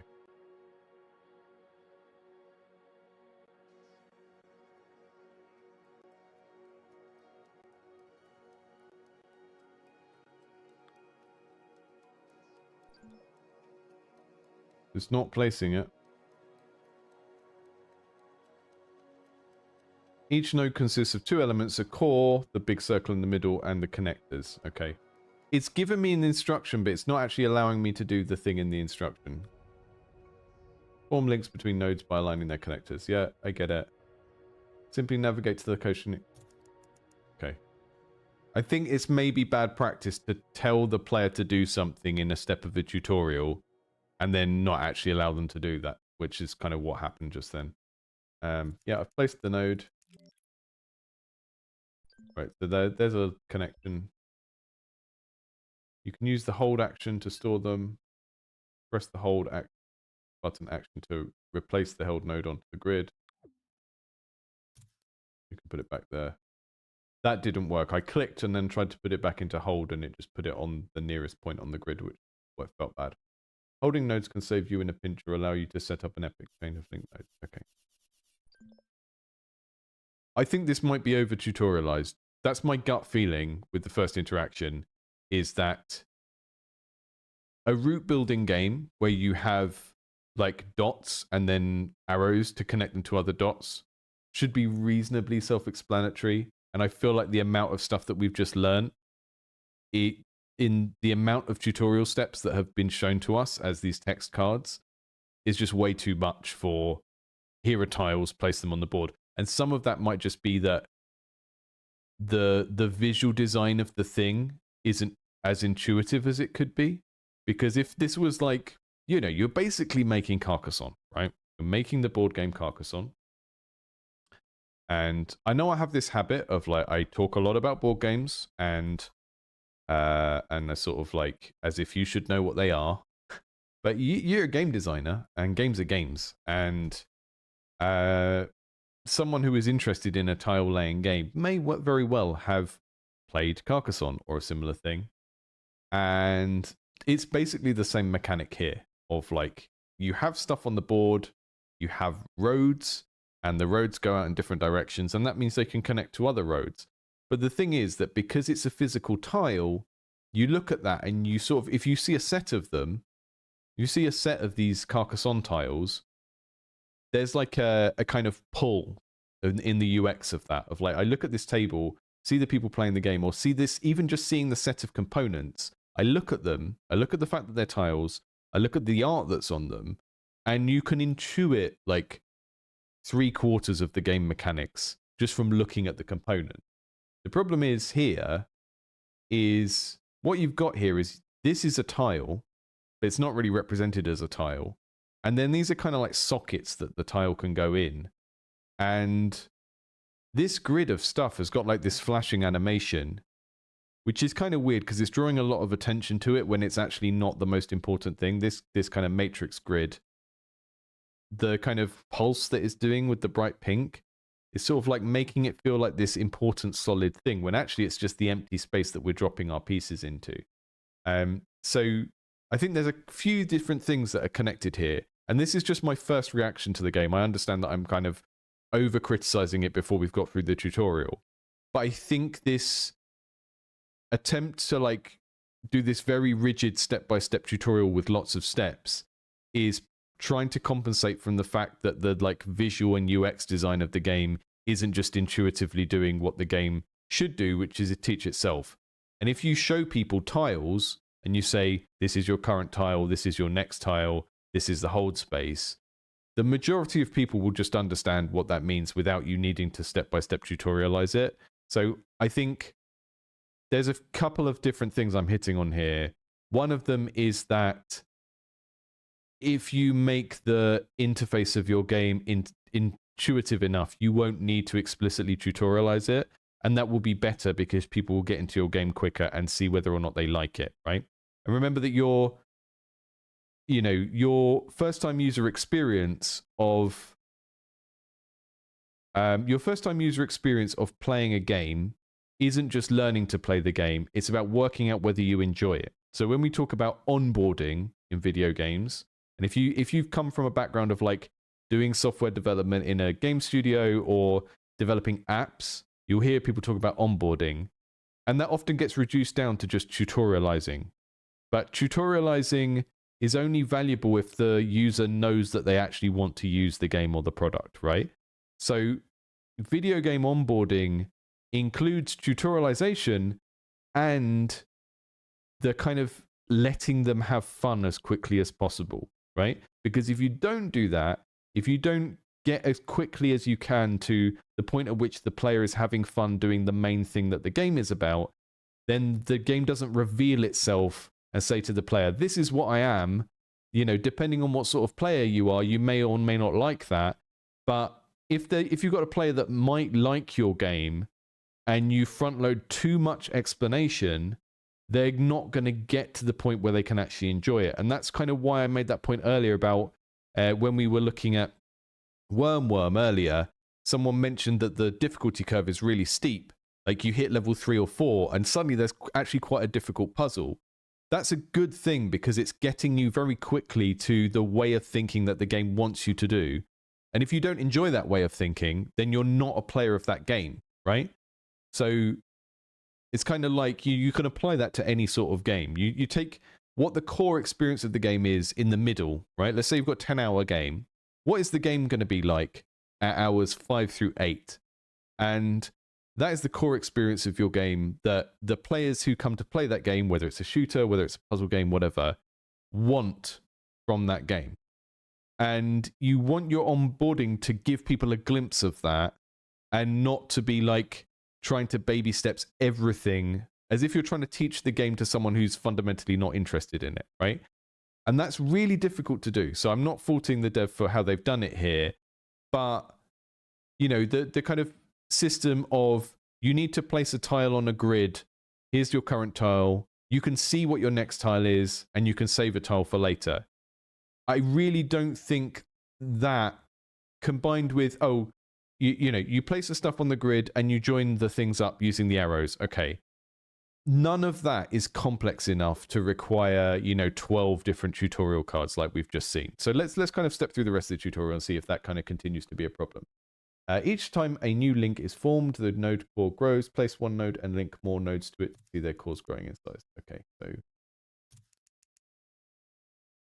if I click off of the board, it just puts them randomly places as well, which is kind of really bad because you can do accidental clicks that don't do what you intended. So if I just click outside the board, it starts placing the things down. And really, we shouldn't get any placement unless I'm over the space. So I don't know what's going on there. And again, that just feels like a kind of... that feels like a bug that comes from a developer only playing their game as intended, rather than seeing what a real player will do with the game, which was, for me, was like I was clicking around out here. It's a relatively easy thing to uncover. But you kind of really need someone to play your game who's not you, because otherwise you get this far along and you've got stuff like that popping up in the game. Excellent. Now the core of at least one node. So basically, I've got quite a few steps through this tutorial. I don't really understand what just happened because I was clicking randomly and the game was sort of placing stuff for me, even though I wasn't actually doing the action I was supposed to do to advance the tutorial. Now the core of at least one node is grown to its full size. So that is the one that's grown. So you can see that they've got like a little circle in the middle. and they're kind of feeding each other, right? So this one only has one other line going into it, so it's got a small one. These ones have 2 lines going into, so they have a big one. This one has a big line going into it, so it's gone full and it's glowing. Again, that's all reasonably intuitive, right? More lines going into a thing is better. That's the scoring condition of the game. Once the collection starts, a progress bar will be shown to indicate when nodes will be collected. The color changes depending on the node's color. The color during this time, you can still place other nodes. Leveling up more cores will extend this timer. That's the timer? Let's collect all nodes with a full core. Try linking more nodes to extend the timer. Okay. So you get this window of time where you can link more stuff. Right, so now it's not letting me place a piece, but it's giving me an indication that I should be able to place the piece because it's showing me the piece as a hover over, but I actually can't place it. There's just a lot of like little UX bugs that I wouldn't expect to see in a game that is at this stage where it's got like you know, it's got a full-blown tutorial that feels like a commercial game tutorial, and there's just lots of little issues. Unlock exploration by reaching level 3 in relaxation. Okay.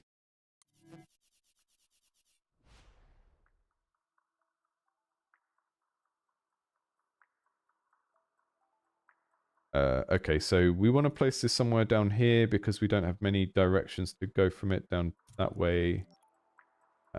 So I'm placing them, and when one of them goes to like its full big state, then we get this, and then we get like a small window of time where we're trying to maximize how much we score by linking more stuff together.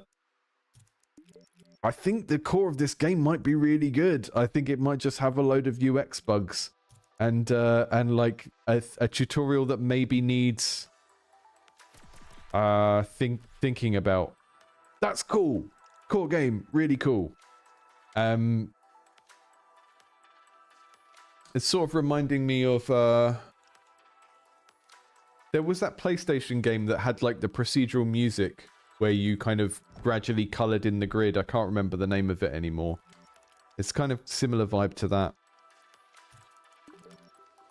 But yeah, I think your tutorial is way too wordy, and I think it's one of those problems where the best thing you can do is go entirely back to the drawing board. You've got the system for it, right? You've got your system for displaying your tutorial.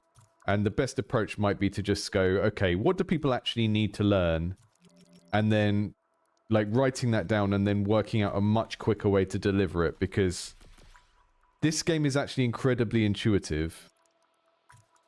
And sure, you need to tell people how it works, but I think there were just way too many steps to that tutorial. There were too many moments where the tutorial could get broken.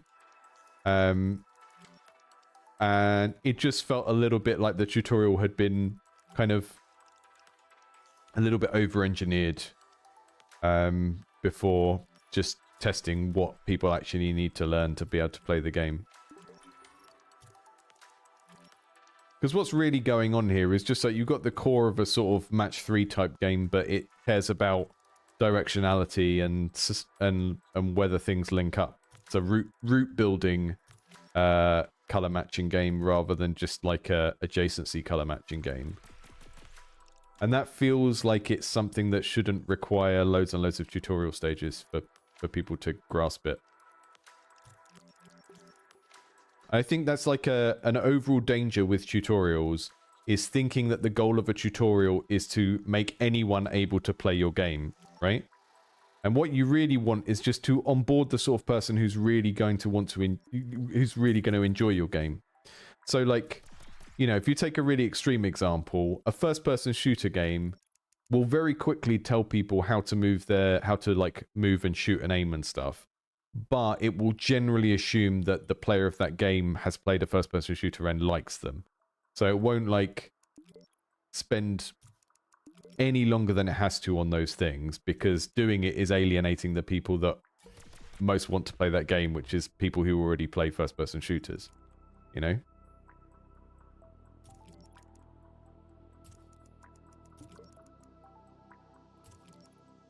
And this is the kind of game that I would... You know, this is kind of like a...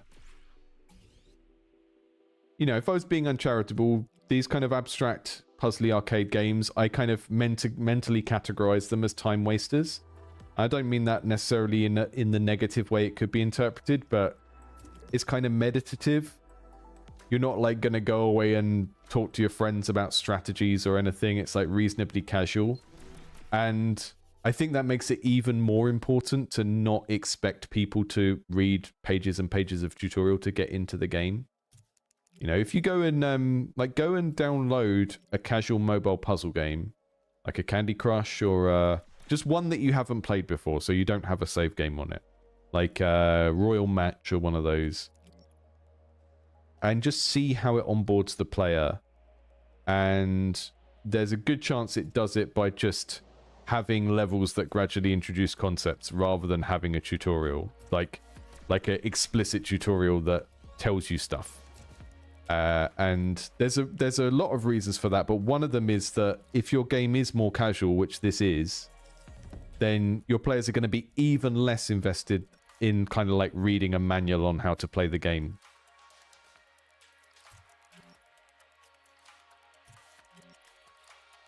And there's a lot here that just feels really intuitive and doesn't, you know, doesn't need to be explained in words. Don't know what the crown does, but that's fine. Even here, like, we could put... like, one of the pieces of advice I often give people about how to teach players your games is prioritize the thing that's always there before the first-time user experience. So, for example, I haven't played the tutorial stage that teaches me what these crowns do. Right? What we could do is when the next node is a special type of tile, we have a little information panel that comes up here.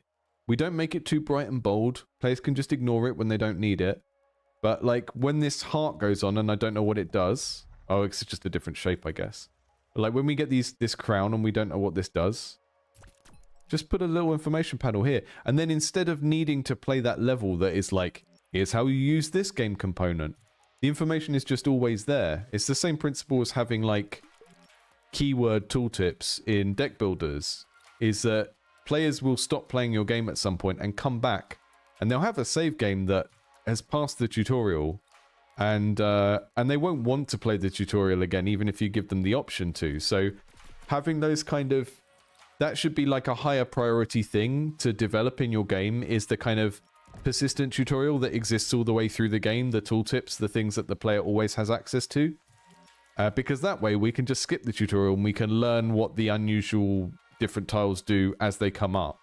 And I just like spend a couple of seconds by skim reading a little panel over there, rather than going, oh, I don't know what that does because I didn't play that tutorial level. Or I played that tutorial level 3 months ago and I've forgotten what that did, you know?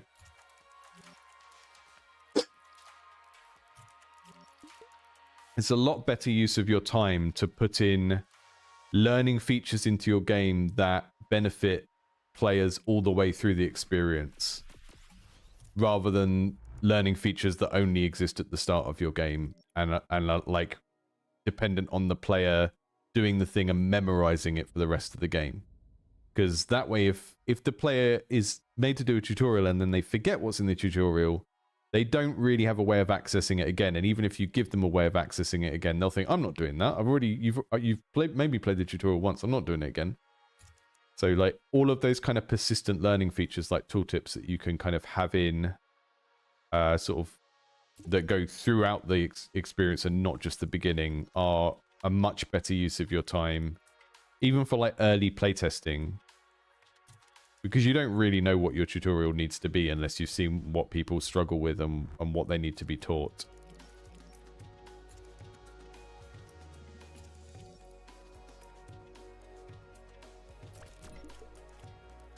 Robin in the chat said the arrows could be more prominent. Yeah, I'm not struggling with them too much. So you'll see they kind of highlight in white when they're gonna match onto the when they've got a match with something already on the board, which is quite good. I think the grid behind everything is maybe just a little bit too high contrast. And that kind of hurts the legibility of the arrows a little bit.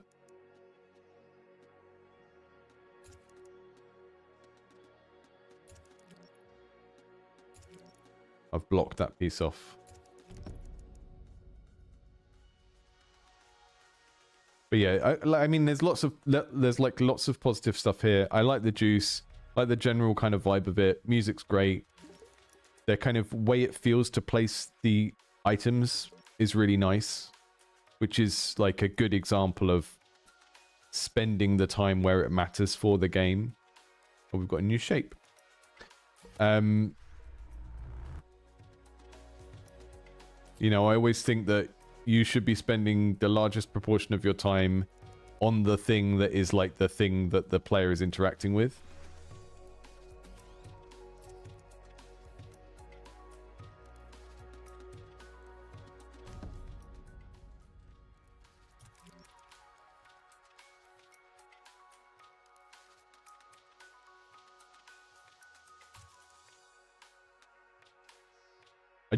I think the arrows would stand out more if they didn't have such bold stuff behind them.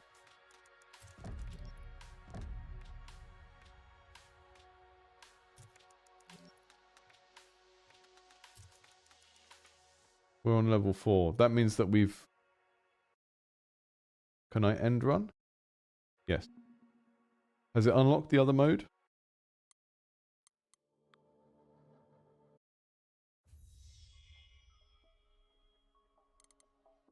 Exploration. A challenging mode. Use your own combination of jokers, gain boosters, and tech your way onto the leaderboards. Another thing I will say is jokers are called jokers in Balatro because they are jokers. And I said this before when someone submitted a blackjack game. I think it's fine in general, kind of when you're talking about games, to use the term jokers to describe these kind of power-ups.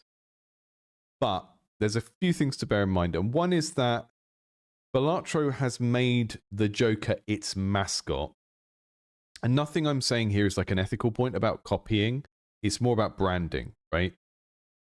The Joker is the mascot of Balatro.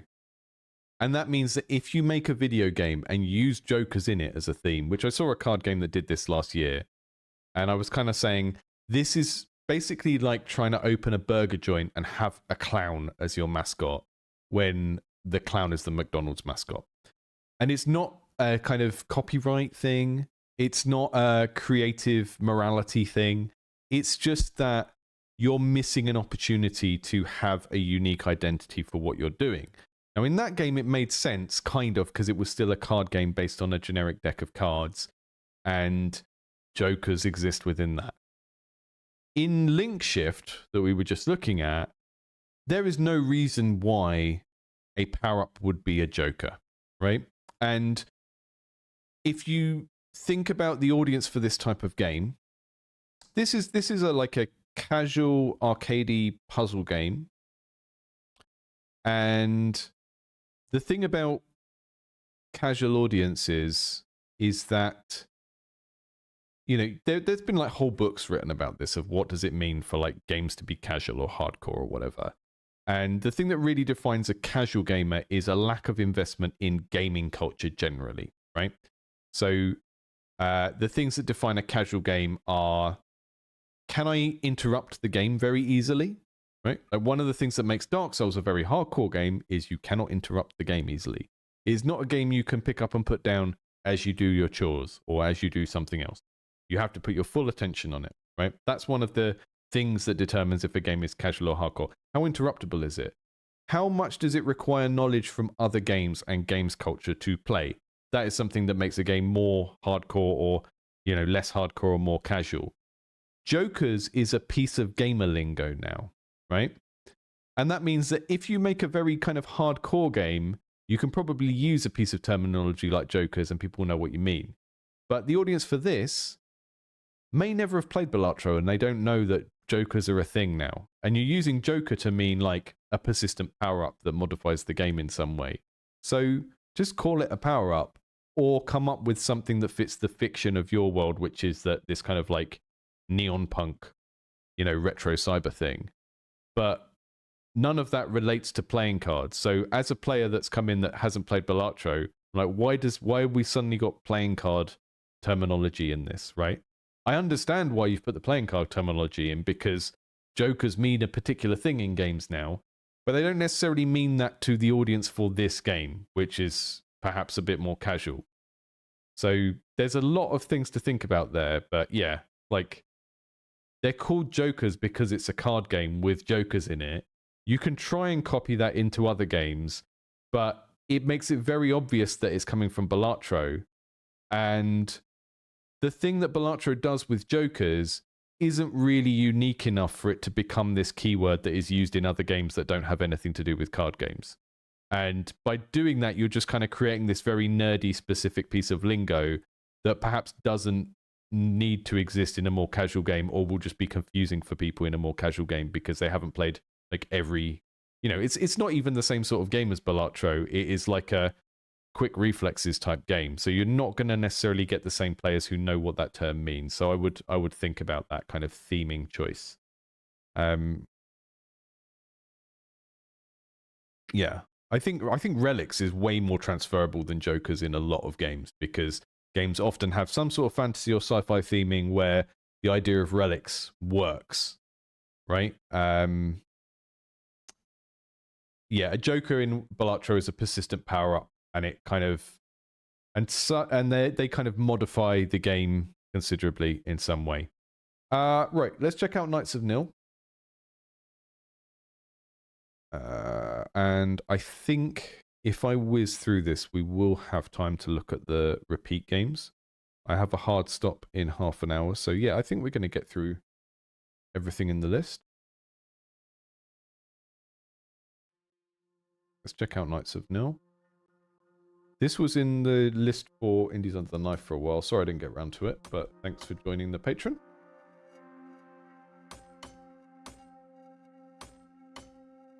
Okay, I'm using the keyboard. I don't know what to use.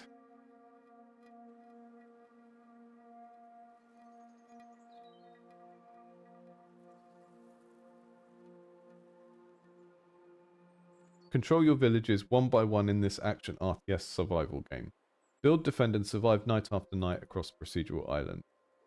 Okay, we're doing some sort of wave defense. This feels like a really kind of harsh contrast between the capsule art and the game. They don't see... I can't see the relationship between them. And I think we can have a different art style, but we don't even have like parity of color. And I look at you know, what another game that's on the list is Steeb, right? This has like this very kind of crunchy pixel art for the game, and then this hand-drawn capsule art. But we can see the same object being depicted, and we can see the same color palette. The color palette goes a long way, and that, like, these are both cute in a similar way as well. It's like, okay, this is a different art style, but it's still kind of like a cute, bright, bold way of representing the thing. Whereas with Knights of Nil, this looks like it's just way kind of darker and more serious than this thing. Okay, let's see how this works. Disembark the raft. Okay, move my character around and they follow me. This is really immediately very, very charming. I think what I like the thing that this game is doing, what I would like to see in the capsule art would be these characters drawn in a way that evokes the same kind of emotion and uses the same color palette, but maybe isn't pixel art, right? So if you think of if you look at Binding of Isaac, look at like the original graphics for Binding of Isaac, where it's very small pixel art characters, and then look at the way that Isaac is drawn when it's as like a, you know, line art, what's the word? Line art vector art. And you could render characters that look like these in a kind of big cartoony line art style, and then it would clearly be the same set of aesthetic appeals. View the map to get your bearings. Okay, we're on Avadran. Okay, so we're doing like some sort of like harvesting base building stuff, and then we're hopping from island to island as we go. That's neat. I've got a mushroom. Find a well on this island.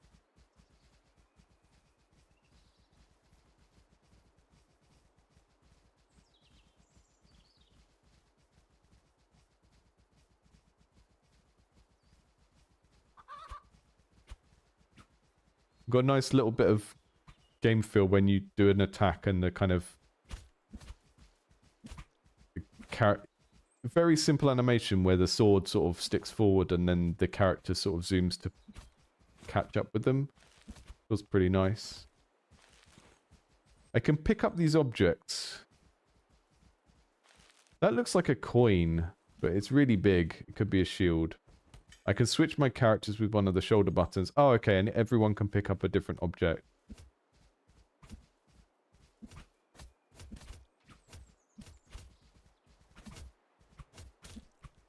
I'm not getting RTS so far. I'm getting like squad-based top-down action game. Right, we're looking for a well.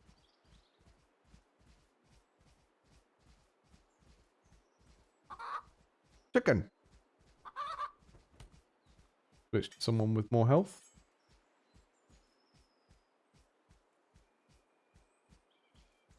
I passed the well already. Did the slimes distracted me?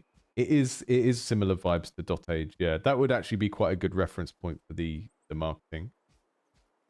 But you can take a pixel art game and you can draw a higher resolution art thing that feels like it matches the world without being pixel art. And a lot of it is like getting, you know, like the ratio of how big the eyes are. If we were going to draw this as a line art character with like circles for eyes, like an Adventure Time character, like what's the ratio of how big the eyes are to the head? That's the kind of thing that can follow across. Recruit villagers. Okay, the well is how we recruit villagers, I guess. But you need these things. You need food.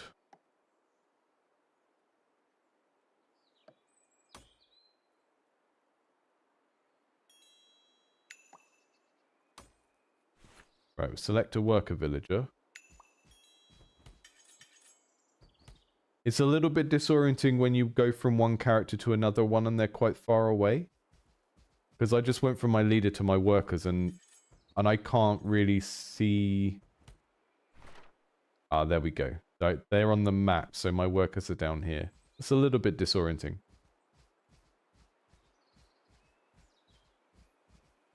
Change the type of job your villager will perform. Select the lumberjack axe. Job axe. Is that... Am I supposed to do that at the well? No. Okay. Okay. So, you don't need to make tools. They have tools, and that just sort of determines what they do. If I switch, will he... Yeah, he carries on doing the thing. Okay, now it's starting to feel more like a RTS. You can leave them with jobs. You go and set them doing a job. Then you change to someone else.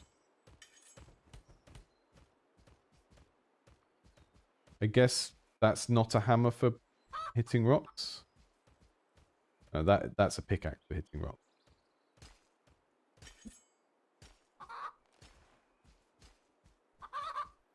I'm Jeriel, murderer of chickens.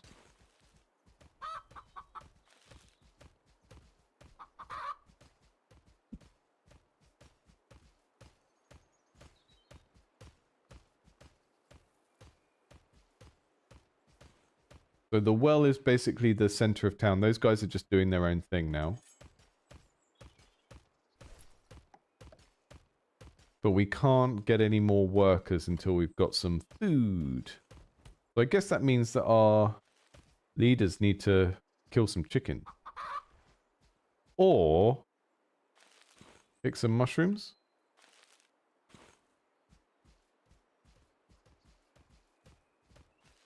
Yeah, RimWorld with a little bit more kind of direct micromanagement. So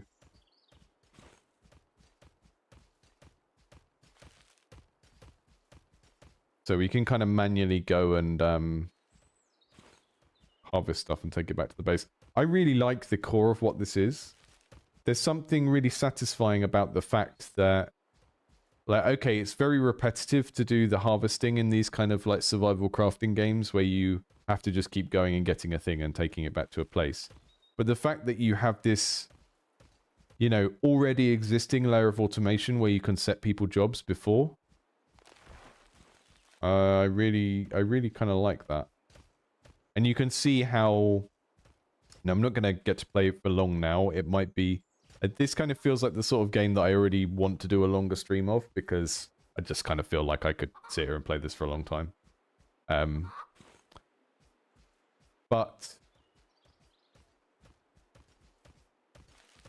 I kind of like the fact that you're shown the sort of automation element of the game very quickly, because that kind of, to me as a player, that makes me understand, okay, I can see how much more powerful we're going to feel like when we have just like 2 or 3 more workers or whatever the kind of upgrade limit is. So can I change this person? Does that spear make them a... Is that a spear for hunting? Will she hunt if I do that? Lumberjack builder, farmer, miner, lookout. Oh god, that's guarding. Okay. So someone said that they stopped following. I think if you need to set their job to follower to have them follow the governor, and if you don't, then they don't follow you, I guess.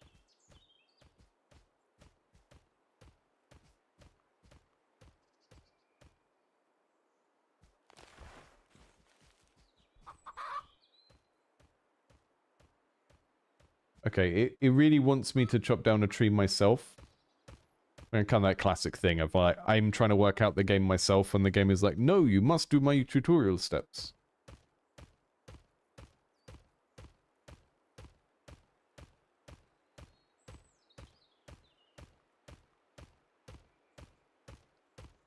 So I think the automation jobs are only like these kind of things that where there's a chopping and or mining and a big health bar. I don't think you can get them to do jobs where they have to go around and look for specific items, but I might be wrong. I'm just doing the thing that it's telling me to do. Switching away from a villager will an assigned job will cause them to start performing that task autonomously. Yeah. We got that. So you are lumberjack. I'm gonna kill you, chicken.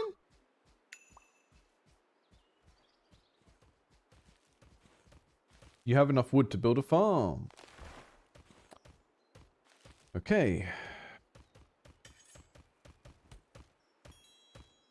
Time to build a farm, Obadiah. Switch to the small farm construction project. Oh yeah. It's building time.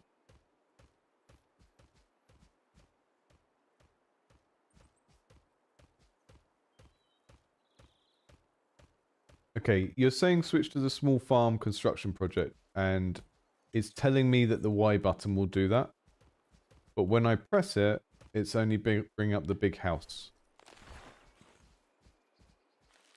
So go back to builder.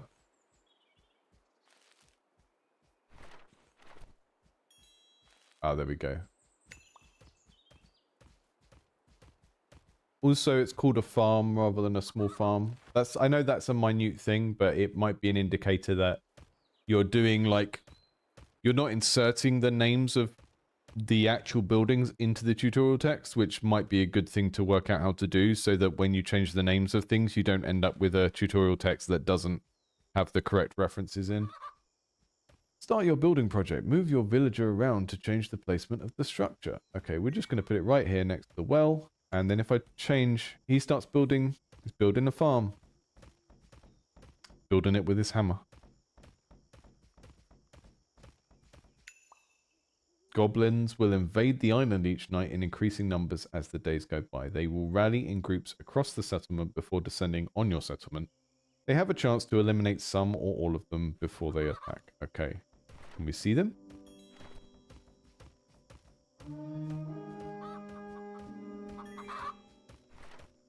Where are they? Okay. You? You do food.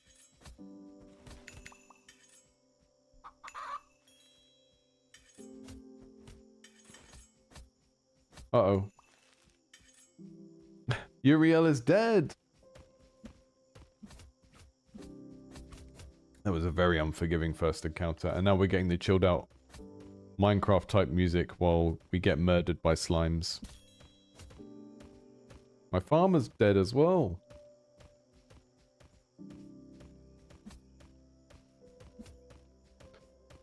Not necessarily a bad thing when a survival game kills you very quickly, because, I mean, it comes down to, like, what can I learn from that? You know, if you think of what the onboarding is like the first time you ever played Minecraft, it's like a series of failures where you very quickly realize that you needed to do a different thing. So for this kind of thing, it's like, what did I learn from that? Not totally sure, but I do want to play this for a longer session, so I'm going to just make myself a note to schedule a longer stream for this, probably sometime next week, because I kind of just want to see what this is like when you get a little bit deeper into it. I find it quite appealing, at kind of the core of it. That there's something really nice about that mixture of, like, you can move the guys around individually, or they can kind of be automated. Yeah, kind of. I want to play more with that. So let's kind of do a longer session on that at some point, because I just think it's neat. Okay, we're going to check out Steeb quickly. I've played Steeb before on stream. Steeb, Bound Together, and Healer. I think I've got these all downloaded. Check.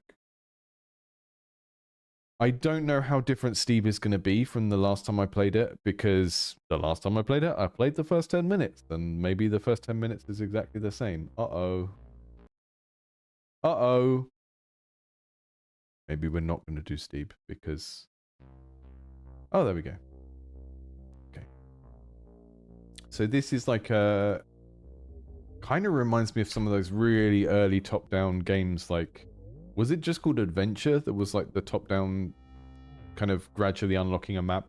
But it has some sort of very light Metroid-y stuff going on here, where it's just the way that you kind of unlock routes to different things. Okay.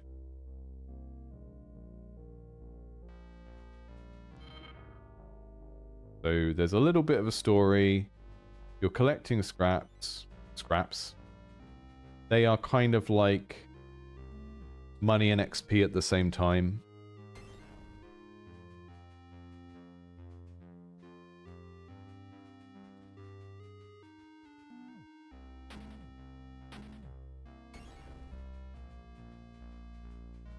I think what I liked about this the first time I played it as well. Okay. Okay, we've got energy and we don't want to run out.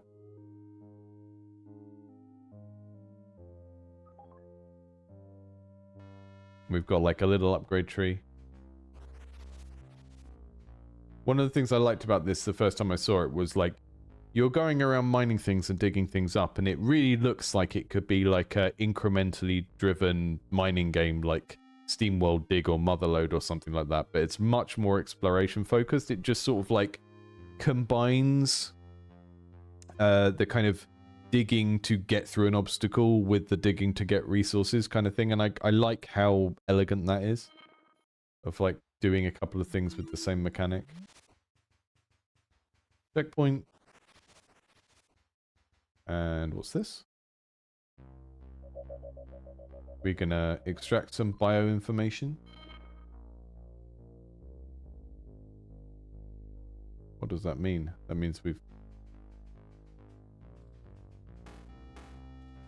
I can't mine that special rock because I don't have the upgrade yet.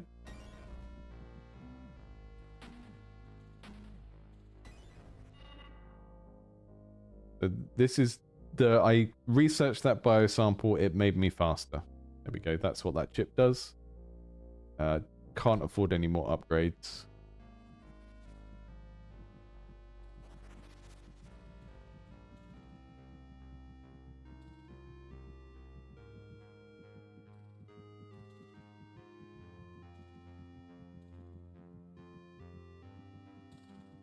Alien creatures who do not chase you cannot damage you. Okay. So these are... Oh, these are pals. I missed that step in the last time I played this. I didn't realize that this was like... These were neutral monsters. Bigger lighting caves. Ah, so you're taking the like physical properties of the things you research. I missed that upgrade last time I played this. That's cool. It's really giving like what if No Man's Sky was made on the you know, I don't know, on the NES. Which, coincidentally, is a really cool design exercise. We used to give that to first year students. It's a good exercise to do as like a thought exercise for like, if you don't necessarily want to build the game. But taking a modern game and demaking it to a particular specification. So we would show them like, here's a Game Boy, or here's a ZX Spectrum, here's the resolution of the thing, here's how many colors you get. Take a modern game that's a 3D game and try and work out how you would do the same sort of experience in this kind of old school 2D mode. Because there's a lot of stuff here where the fantasy is very similar to something like No Man's Sky, just like really, really minimized down. Hostile creatures and environment hazards can damage shields. Okay, that's the yellow resource up at the top. We've got a progress point. We can get a manual block, which gives us an extra shield. We can get faster mining that uses less energy. I'm gonna do that one. New log. I'm not reading the logs right now because we've checked this out before.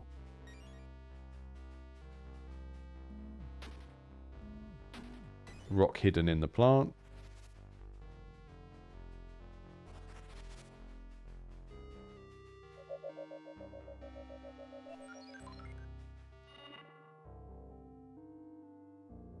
Regenerating shield. Okay. I don't know what happens with the biosamples when you've got too many of them and you run out of space. And if you then have to like choose between... Oh. So there's hostile creatures, but I can't extract from them without them hurting me. So I guess I would need the active shield upgrade to be able to do that, because you would have to use the shield and do the extraction at the same time.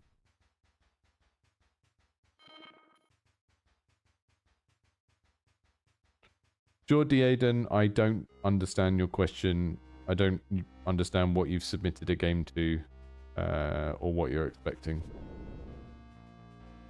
If you've done the Indies Under the Knife form on the main website, then the waiting list for that can be months. It just depends whether your game fits any of the upcoming themes. So there's like 200 games in the queue for that. At the start of a month, I pick the themes. I go through, I pick out some of the games that match the themes, and I schedule based on that. If you're talking about the one for this stream, which is the one in our patrons Discord, then if you submitted it just now, I don't play stuff that's submitted on the day. You've got like 2 weeks between each stream if you're a patron and you're on the Discord, so you have to submit stuff before the day. Otherwise, I can't go through and check it before the stream starts.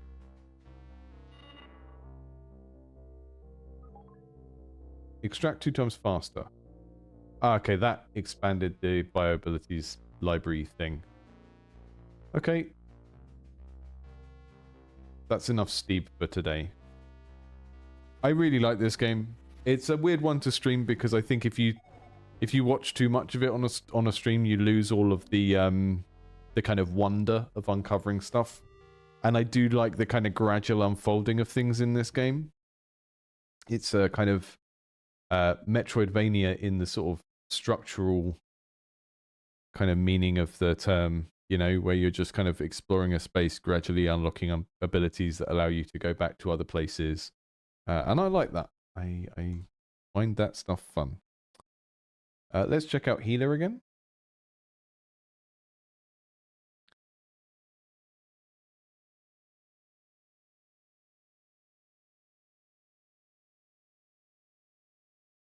So I really struggle with this game, and part of it is that it has a lot of it is based on, do you play and like MMOs?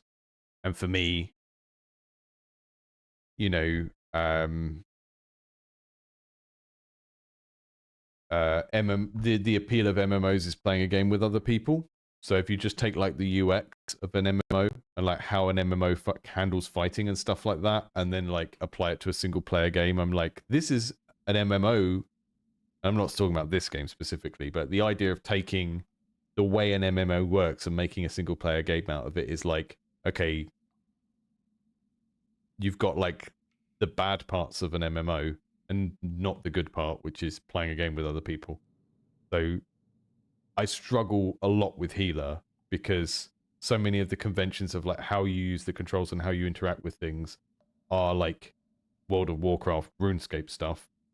And to me, those games are like a social experience, and you endure the way that they control and the way they do this kind of tick-based combat because you want to play a game with other people. Same with like MOBAs. Like MOBAs have so many UX conventions that come from Warcraft 3 that normally wouldn't be good in a single player game, but you kind of endure them because you want to play an esport.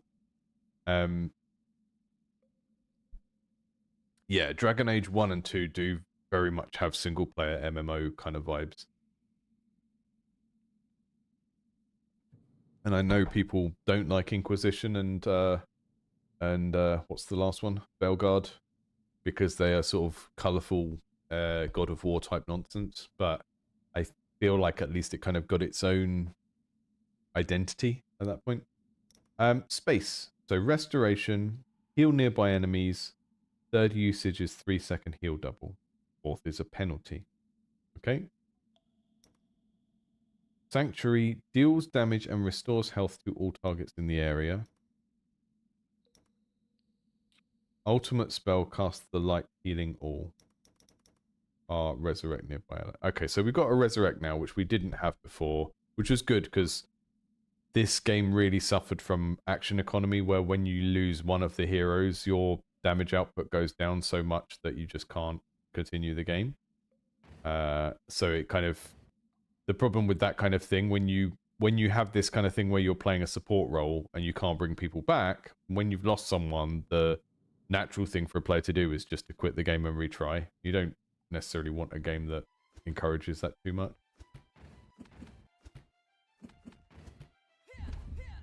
Okay, so I'm healing.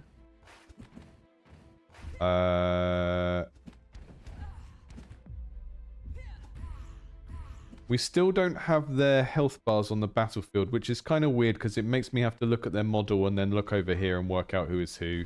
I find that strange. But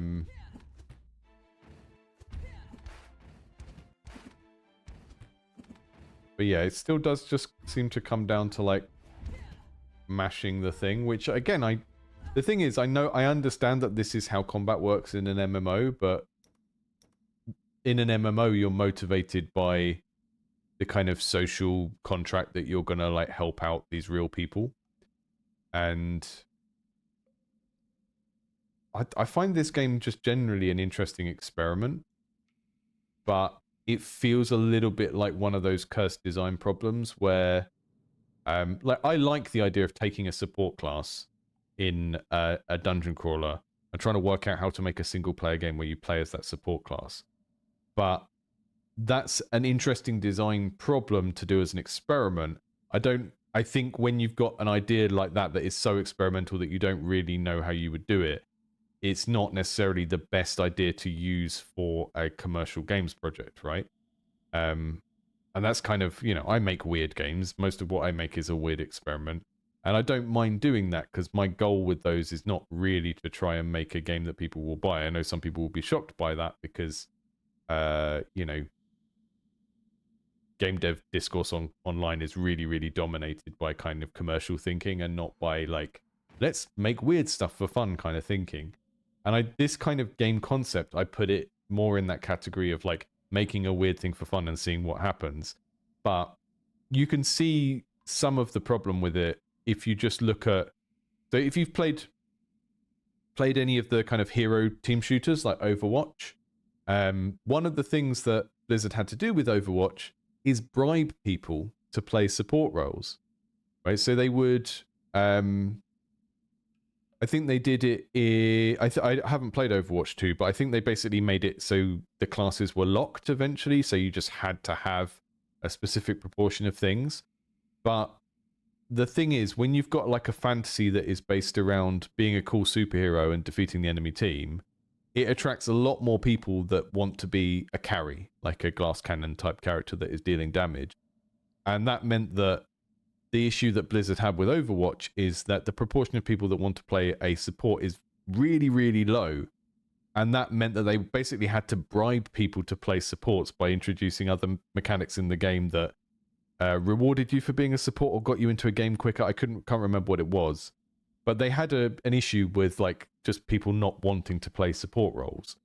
And I think that should give you some data from the start about like healing people in a game has a particular appeal, but it's a minority appeal to a certain group within that thing. And the appeal really of playing a support character in a multiplayer game comes from helping the real people that are behind those other characters.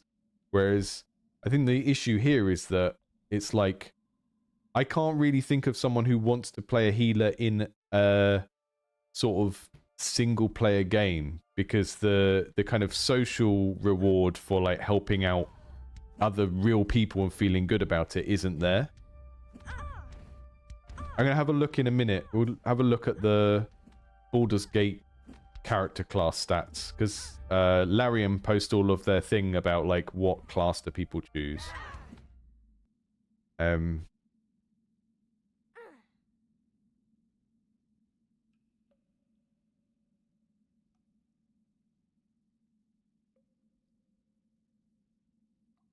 So yeah, I don't really know what to do with like repeated visits to this game, because I think it's always going to suffer from a similar problem for me, which is just that it is kind of like MMO combat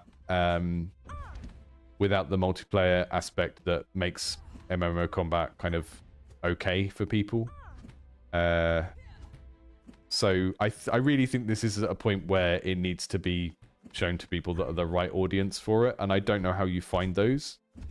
I guess maybe like finding forums that are for people that specifically play very old school MMOs, and like finding playtesters from that group of people, because like, I mean, every time I play, I'm going to say similar things. I'm going to say the same things every time. It's not going to be very interesting for people to watch.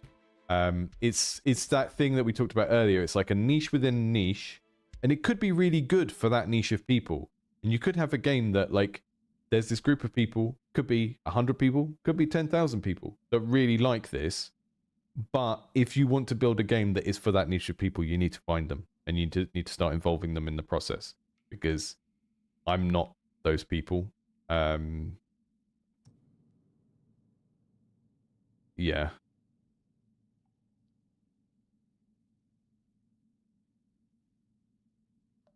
Sanctuary buffs allies defense.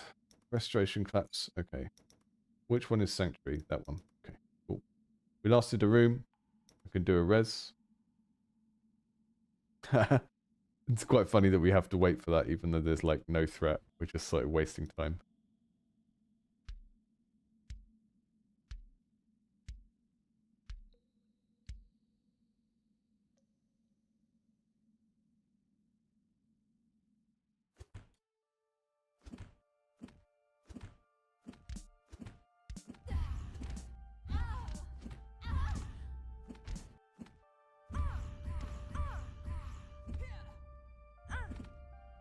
Doing some sort of like bullet hell type stuff now, which is interesting.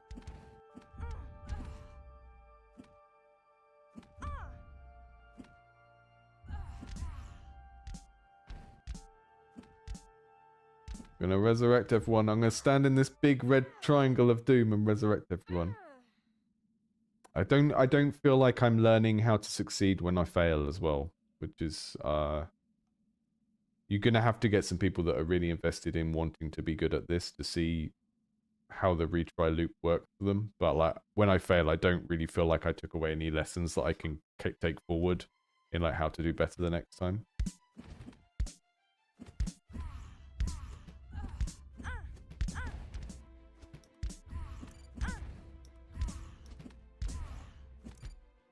I think playing it like this with the mouse on the abilities is slightly better for me, because otherwise I just forget what they are and I'm just spamming them whenever they're ready.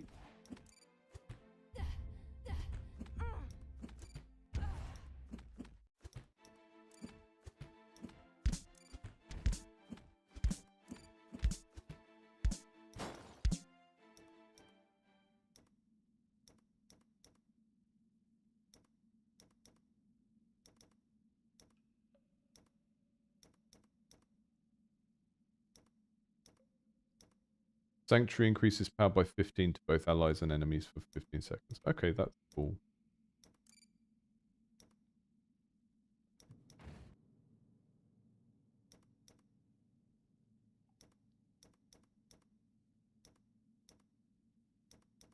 So we only have... I still think that I kind of expect the UX of this to feel a little bit more Warcrafty, where some of these abilities involve like clicking on them and then clicking somewhere on the board to use them. It still feels a bit to me like the spatialness of it isn't being used. We get more of that in the boss, right? But that's more reacting to like the danger areas that the boss and the projectiles are generating. Rather than just being like, oh, I cast Sanctuary, it always goes at my feet. But yeah, I don't know. I feel like I'm just so far outside the target who this is for that I can't comment on it in a very productive way. You know, I feel like what's happening here as well is that we've just got two abilities that are global and you should just always be using them. And then the Q ability is a little bit more contextual. So you got one where you do need to think a little bit about where you do it, and then the other two you're just spamming. And I don't feel like I've got enough genre knowledge to understand whether that is okay for people who would find this concept appealing. Let's...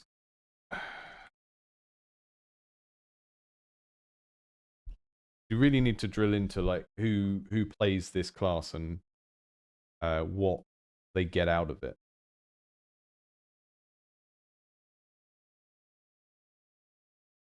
Here we go. Here's the... What did people choose to play as in Baldur's Gate 3? Now, one thing I would bear in mind is when you're trying to think about this one is when people choose their main character option in a single player RPG, they're also thinking about what the other characters are. So, for example, they might choose a cleric less because they want to have Shadowheart in the party and she's already a cleric, even though you can kind of respect them. So, cleric and druid, the two main healer classes, are at the bottom of the scale. That means it doesn't mean that you can't make a game out of it. It's just you have to sort of like think about what the appeals are, and the appeals in a real MMO are helping real people that are on another computer somewhere in the world. In something like Overwatch, they take... Well, in Overwatch, they're quite subversive with who their healers are. So the healers in Overwatch have a like secondary functions that are really interesting. And like different combos and stuff. Like when I used to play Overwatch, I played what's the snipery one? What's the snipery healer? Is that her? And this one that has the shield and the mace. They have like some overlaps between you know, different types of support abilities and stuff they can use. And even then, we're getting out of the category of being a pure healer and into more like a cleric or a priest, where it's like an interesting mix of healing the allies and doing stuff to the enemies.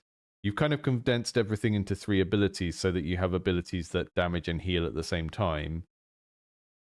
And they might be, those are the sorts of things that could be interesting in a game where you're trying out different characters and different sets of abilities and stuff.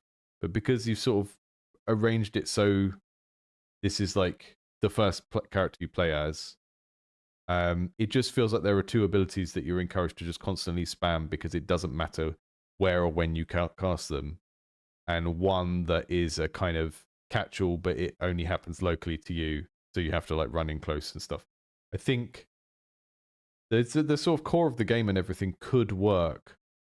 But you really need sort of like, you need MMO healer players that would want to play that game to sort of get into the nuance of those abilities and whether they work and stuff. Because for me, like running around a battlefield healing AI NPCs, it's not enough of a draw for me to want to learn the skills and get better at them.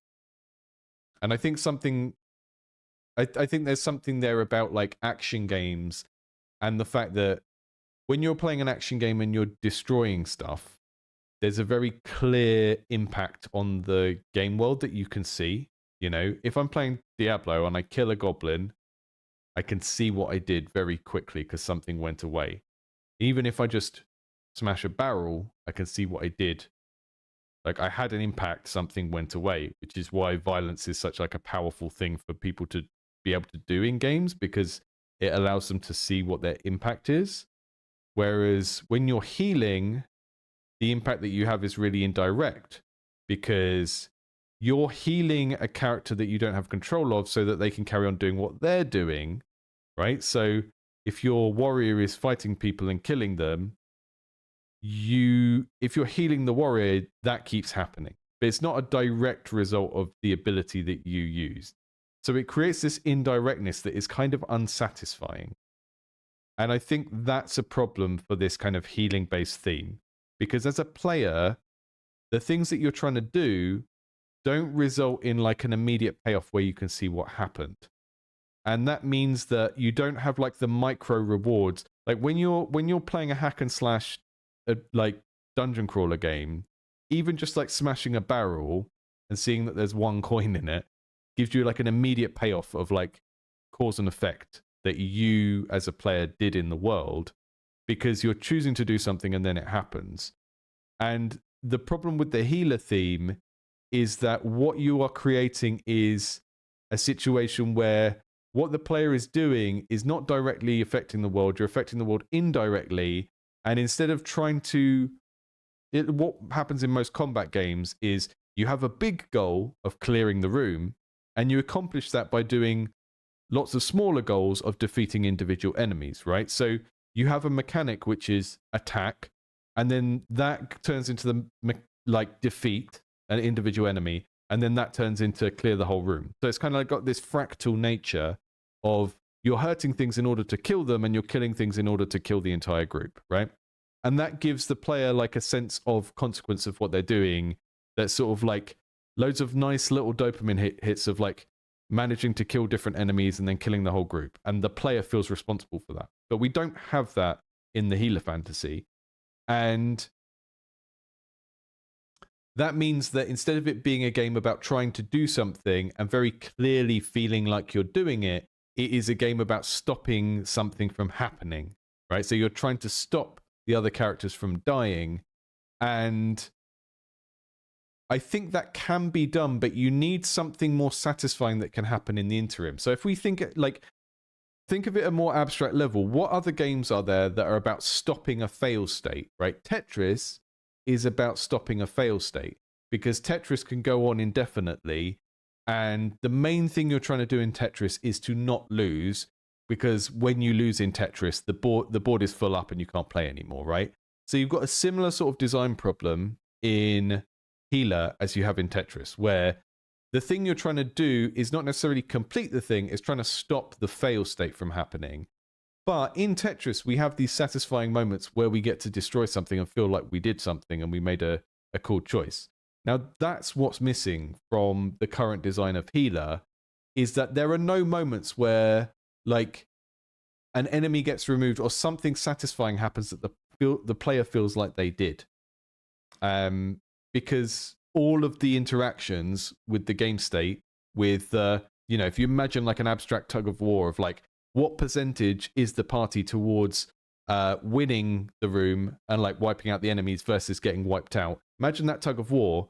There's nothing the player can do that feels like it directly influences that. It's always indirect. You're affecting the variables that live in the NPCs that are on your side so that they can do something else. And it's all incredibly indirect.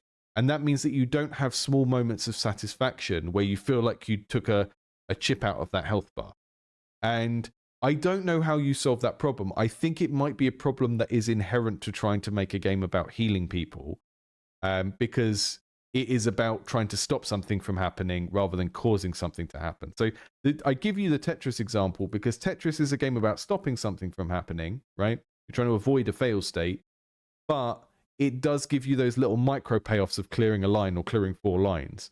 And I think in order to make a game about stopping something from happening feel good, you need to have something that the player can be doing that feels like it's giving a payoff. But at the moment, it's just I press 1, someone's health bar goes up. And all of the stuff I can do to like increase the damage output of the party isn't really something I can see happening. Maybe it's, you know, it's happening there. The abilities say they do it. It's not something that I really feel as I do it as a player. So there's a load of stuff to think about there, but I think a lot of it is fundamentally coming from this problem of like, this is why this game hasn't been made. This is, sometimes you try and make a game, it's really different. You have a cool idea. You think, oh, that's interesting. No one's done that. And then as you work on it, you realize why no one has made that thing. And I think this is one of those situations. So you can go down the route of like making the priest character a bit more aggressive and making the healing thing secondary. Another thing I would think about with this is if you could tune with healer, if you could tune the game so that buffing an enemy felt really way more, buffing an ally felt way more significant, right? Then you might be getting somewhere, right? So imagine that we've got like a much more zoomed out camera, a battlefield with like 40 more characters on it. And when we buff our barbarian, they go from like killing 1 enemy every 3 seconds to killing like 4 enemies in a second, right? So we're still doing indirect stuff where we're healing and buffing, but the like the visible effect of that on the battlefield moves beyond just being health bars to more of like an RTS situation where, you know, the difference, instead of it just being like how quickly does a health bar go down, it becomes like, okay, that character is removing other characters at a rate of like 400% the speed they were doing it before, right? I think there's something about the MMO kind of structure you're using and the kind of chipping away at health bars that when you put it with the indirectness of the healing, it kind of just creates something where the player just feels like they're not really doing anything. Because the game is just about characters chipping away at other characters' health bars. And as a player, you're not even contributing to that. And you don't have the kind of RTS or Diablo thing where there's lots of things on the screen with little health bars where you can kill them in 2 or 3 hits, right? Like you get when you're fighting mobs in a MOBA. I think if you had a bit more of that, maybe the player's actions could feel a bit more significant. But because the camera is quite zoomed in, the rooms are quite small, you never have like a big horde of enemies. It means that everything just feels like, are these characters doing the health bar at this speed or are they doing it at this speed? And at that stage, it just becomes a game about health bars, and that's kind of not very satisfying to engage with. So there's a lot of problems you can kind of choose to deal with or ignore, but a lot of them arise from this thing of like trying to make a very, very experimental game. And you know, some of the things you learn as you do that is just that, oh, that there is a reason why no one has kind of successfully executed this idea yet. And I know, yeah. Do you think I should work on something else? I think everything I've said indicates that, but that is your choice and your option. you know, I think if your goal is to, you know, this is on Steam. If your goal is to release commercial games on Steam, they should be based on a proven concept. I don't think this is a proven concept, and I think some of the issues you're having are just, they come out of the idea of like, these are issues that arise from trying to make a game that is about healing things rather than destroying things. And you can do that. But if you look at all of the successful games that are about medically healing someone, there are things like Trauma Center, Surgeon Simulator, Amateur Surgeon, which I worked on, which is like much more close up to the body and like directly interacting with things, right? So in Amateur Surgeon, you're pulling things out of someone, and it kind of comes back to that destroying things again, because like you're taking things away that are harming the person, and that is a very quick visual metaphor that makes the player feel like they're doing something satisfying because they're cleaning up stuff that's on the screen. Whereas if the game is about pushing health bars so that they're larger, you're making a game about stopping something from happening, and the little tasks that you do in order to stop the thing from happening aren't very satisfying because they don't seem to have any effect apart from pushing a health bar up, right? That's kind of the problem that's coming out of the design at the moment. You can choose to keep trying at that problem, but you got to address it, I think. Because the only reason people will put up with that design issue in an MMO is the fact that they are helping real people and they're helping something socially significant happen by helping out with that raid or whatever.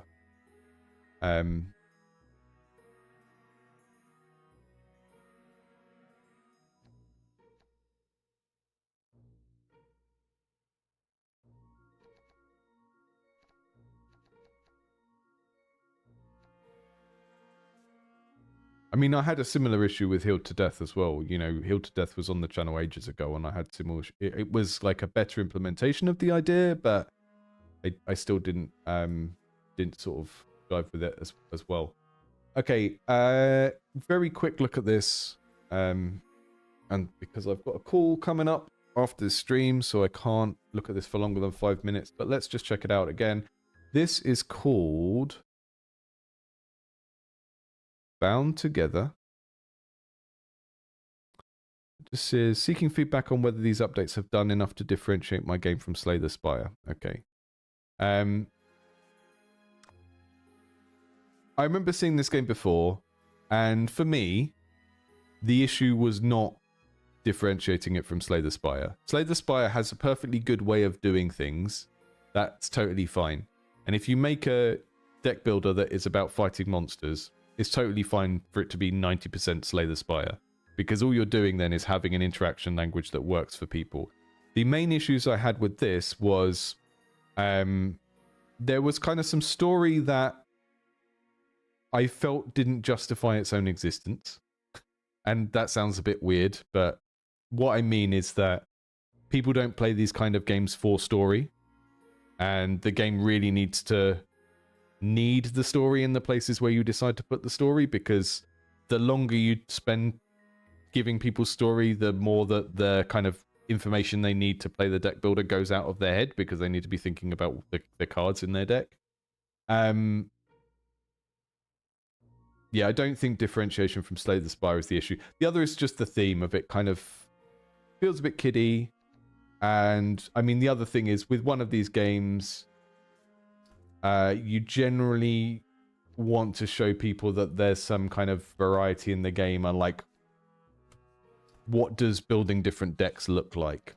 And I remember when I played this before, I think the thing I said was like, all of the basic stuff of how the cards feel and everything, and you know, the tooltips that you've got, I mentioned earlier, is all really well implemented, but you have to understand that the mentality of people that play these kind of games is based around trying to strategize and work out what the synergies are. And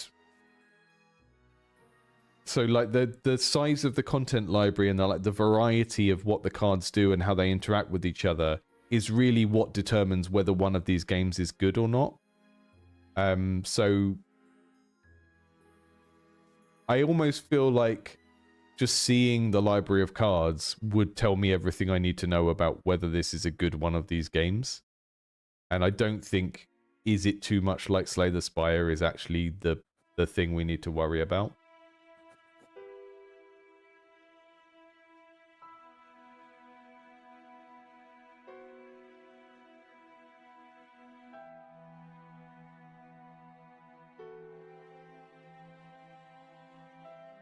I do love this guy, though. I really like the character design. If an incoming attack exactly matches the amount of armor you have, parry it and deal that much damage back to the attacker. That's cool. That feels like something we can exploit. Right, so we've got a relic that if we deliberately try and match the incoming damage, it will get bounced back. So then what I would need would be... if you think of this in like terms of that, how you're designing your content, we now need tools that allow us to build the deck around this relic, right? Because that's the function that these relics are like a really cool design feature. But in order for them to really shine, we need to now be able to modify our long-term strategy to actually maximize on these. Problem is... can anyone else see the problem before I say it? I need to use this relic. I need to make my armor match one of these 8s. And I cannot do that because my armor cards are all in increments of 3. They're attacking in 8s. There is no like matchup between the amount of things I can do with my cards and all of this kind of stuff. So immediately I can't do the thing I want to be able to do with this relic. I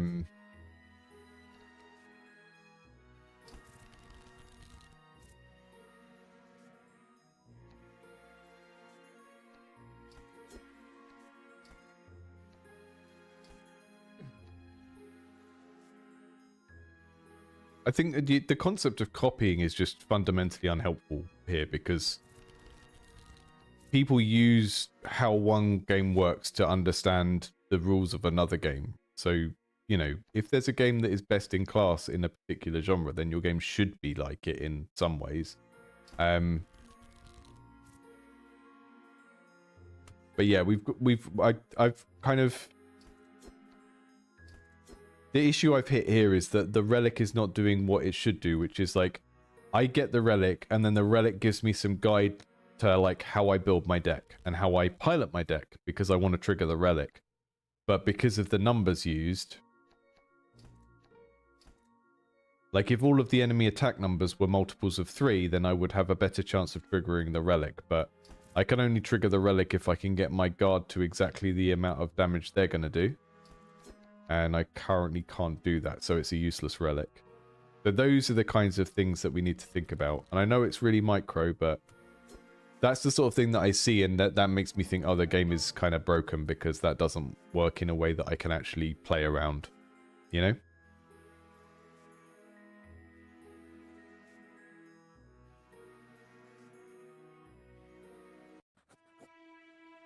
Okay, is that that's a boss, I think? Right, we can add buttons to cards, which is like an upgrade.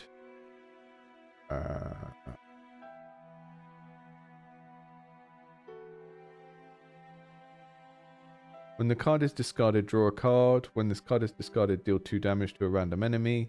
When this card is discarded, recover 2 health. Okay. I like the way that the button upgrading works. It fits nicely with the craft theme.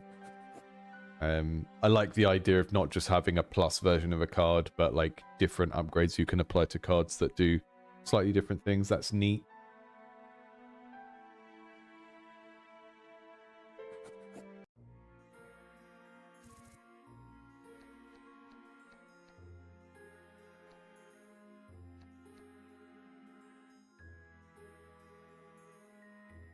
This card is a binding component. Must be combined with an attack via a special binding card or a rest site.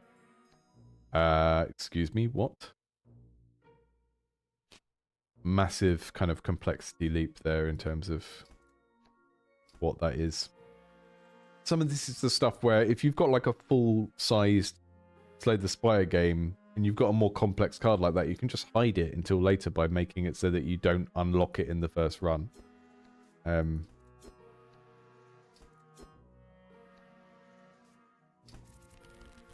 gonna die. Gonna die.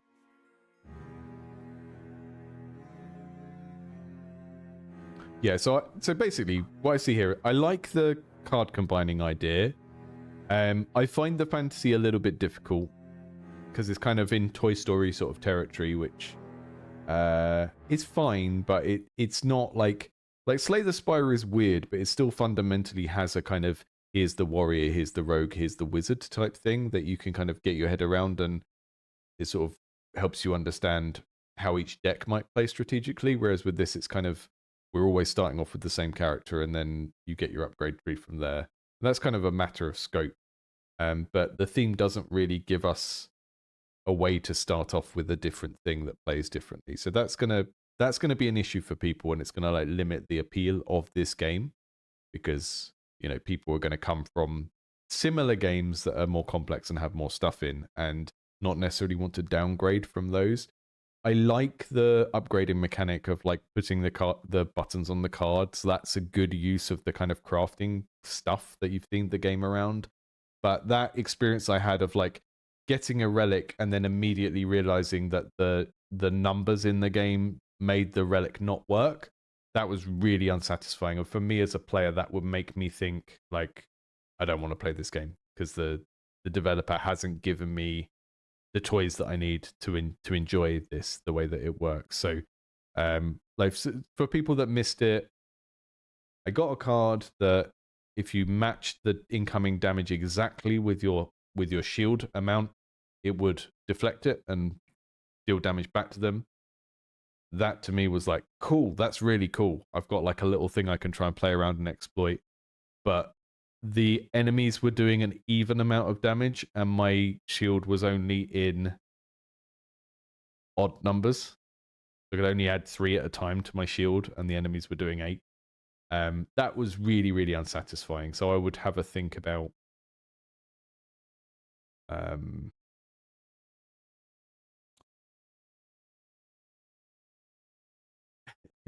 yeah, don't let people skip the run. I mean, that might be just the UX thing if I was playing quite fast and the skip button just looked like a next rather than a skip.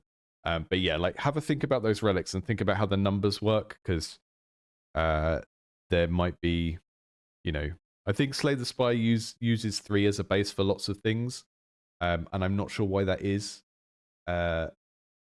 It's quite hard to balance games that use small numbers in this kind of Paper Mario way, but for your own internal balancing, I would say, when you put a relic in the game, think of how players are going to play around that.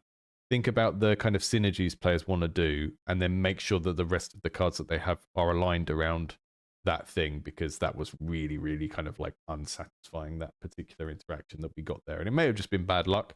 There might be other relics in the game that do work, but that we just weren't able to make that one trigger in the way you'd expect. So I need to end the stream because I've got to get over to a call. Thank you everyone for joining, and I will see some of you tomorrow when we do Indies Under the Knife. I will put the information about that up later today when I get a moment.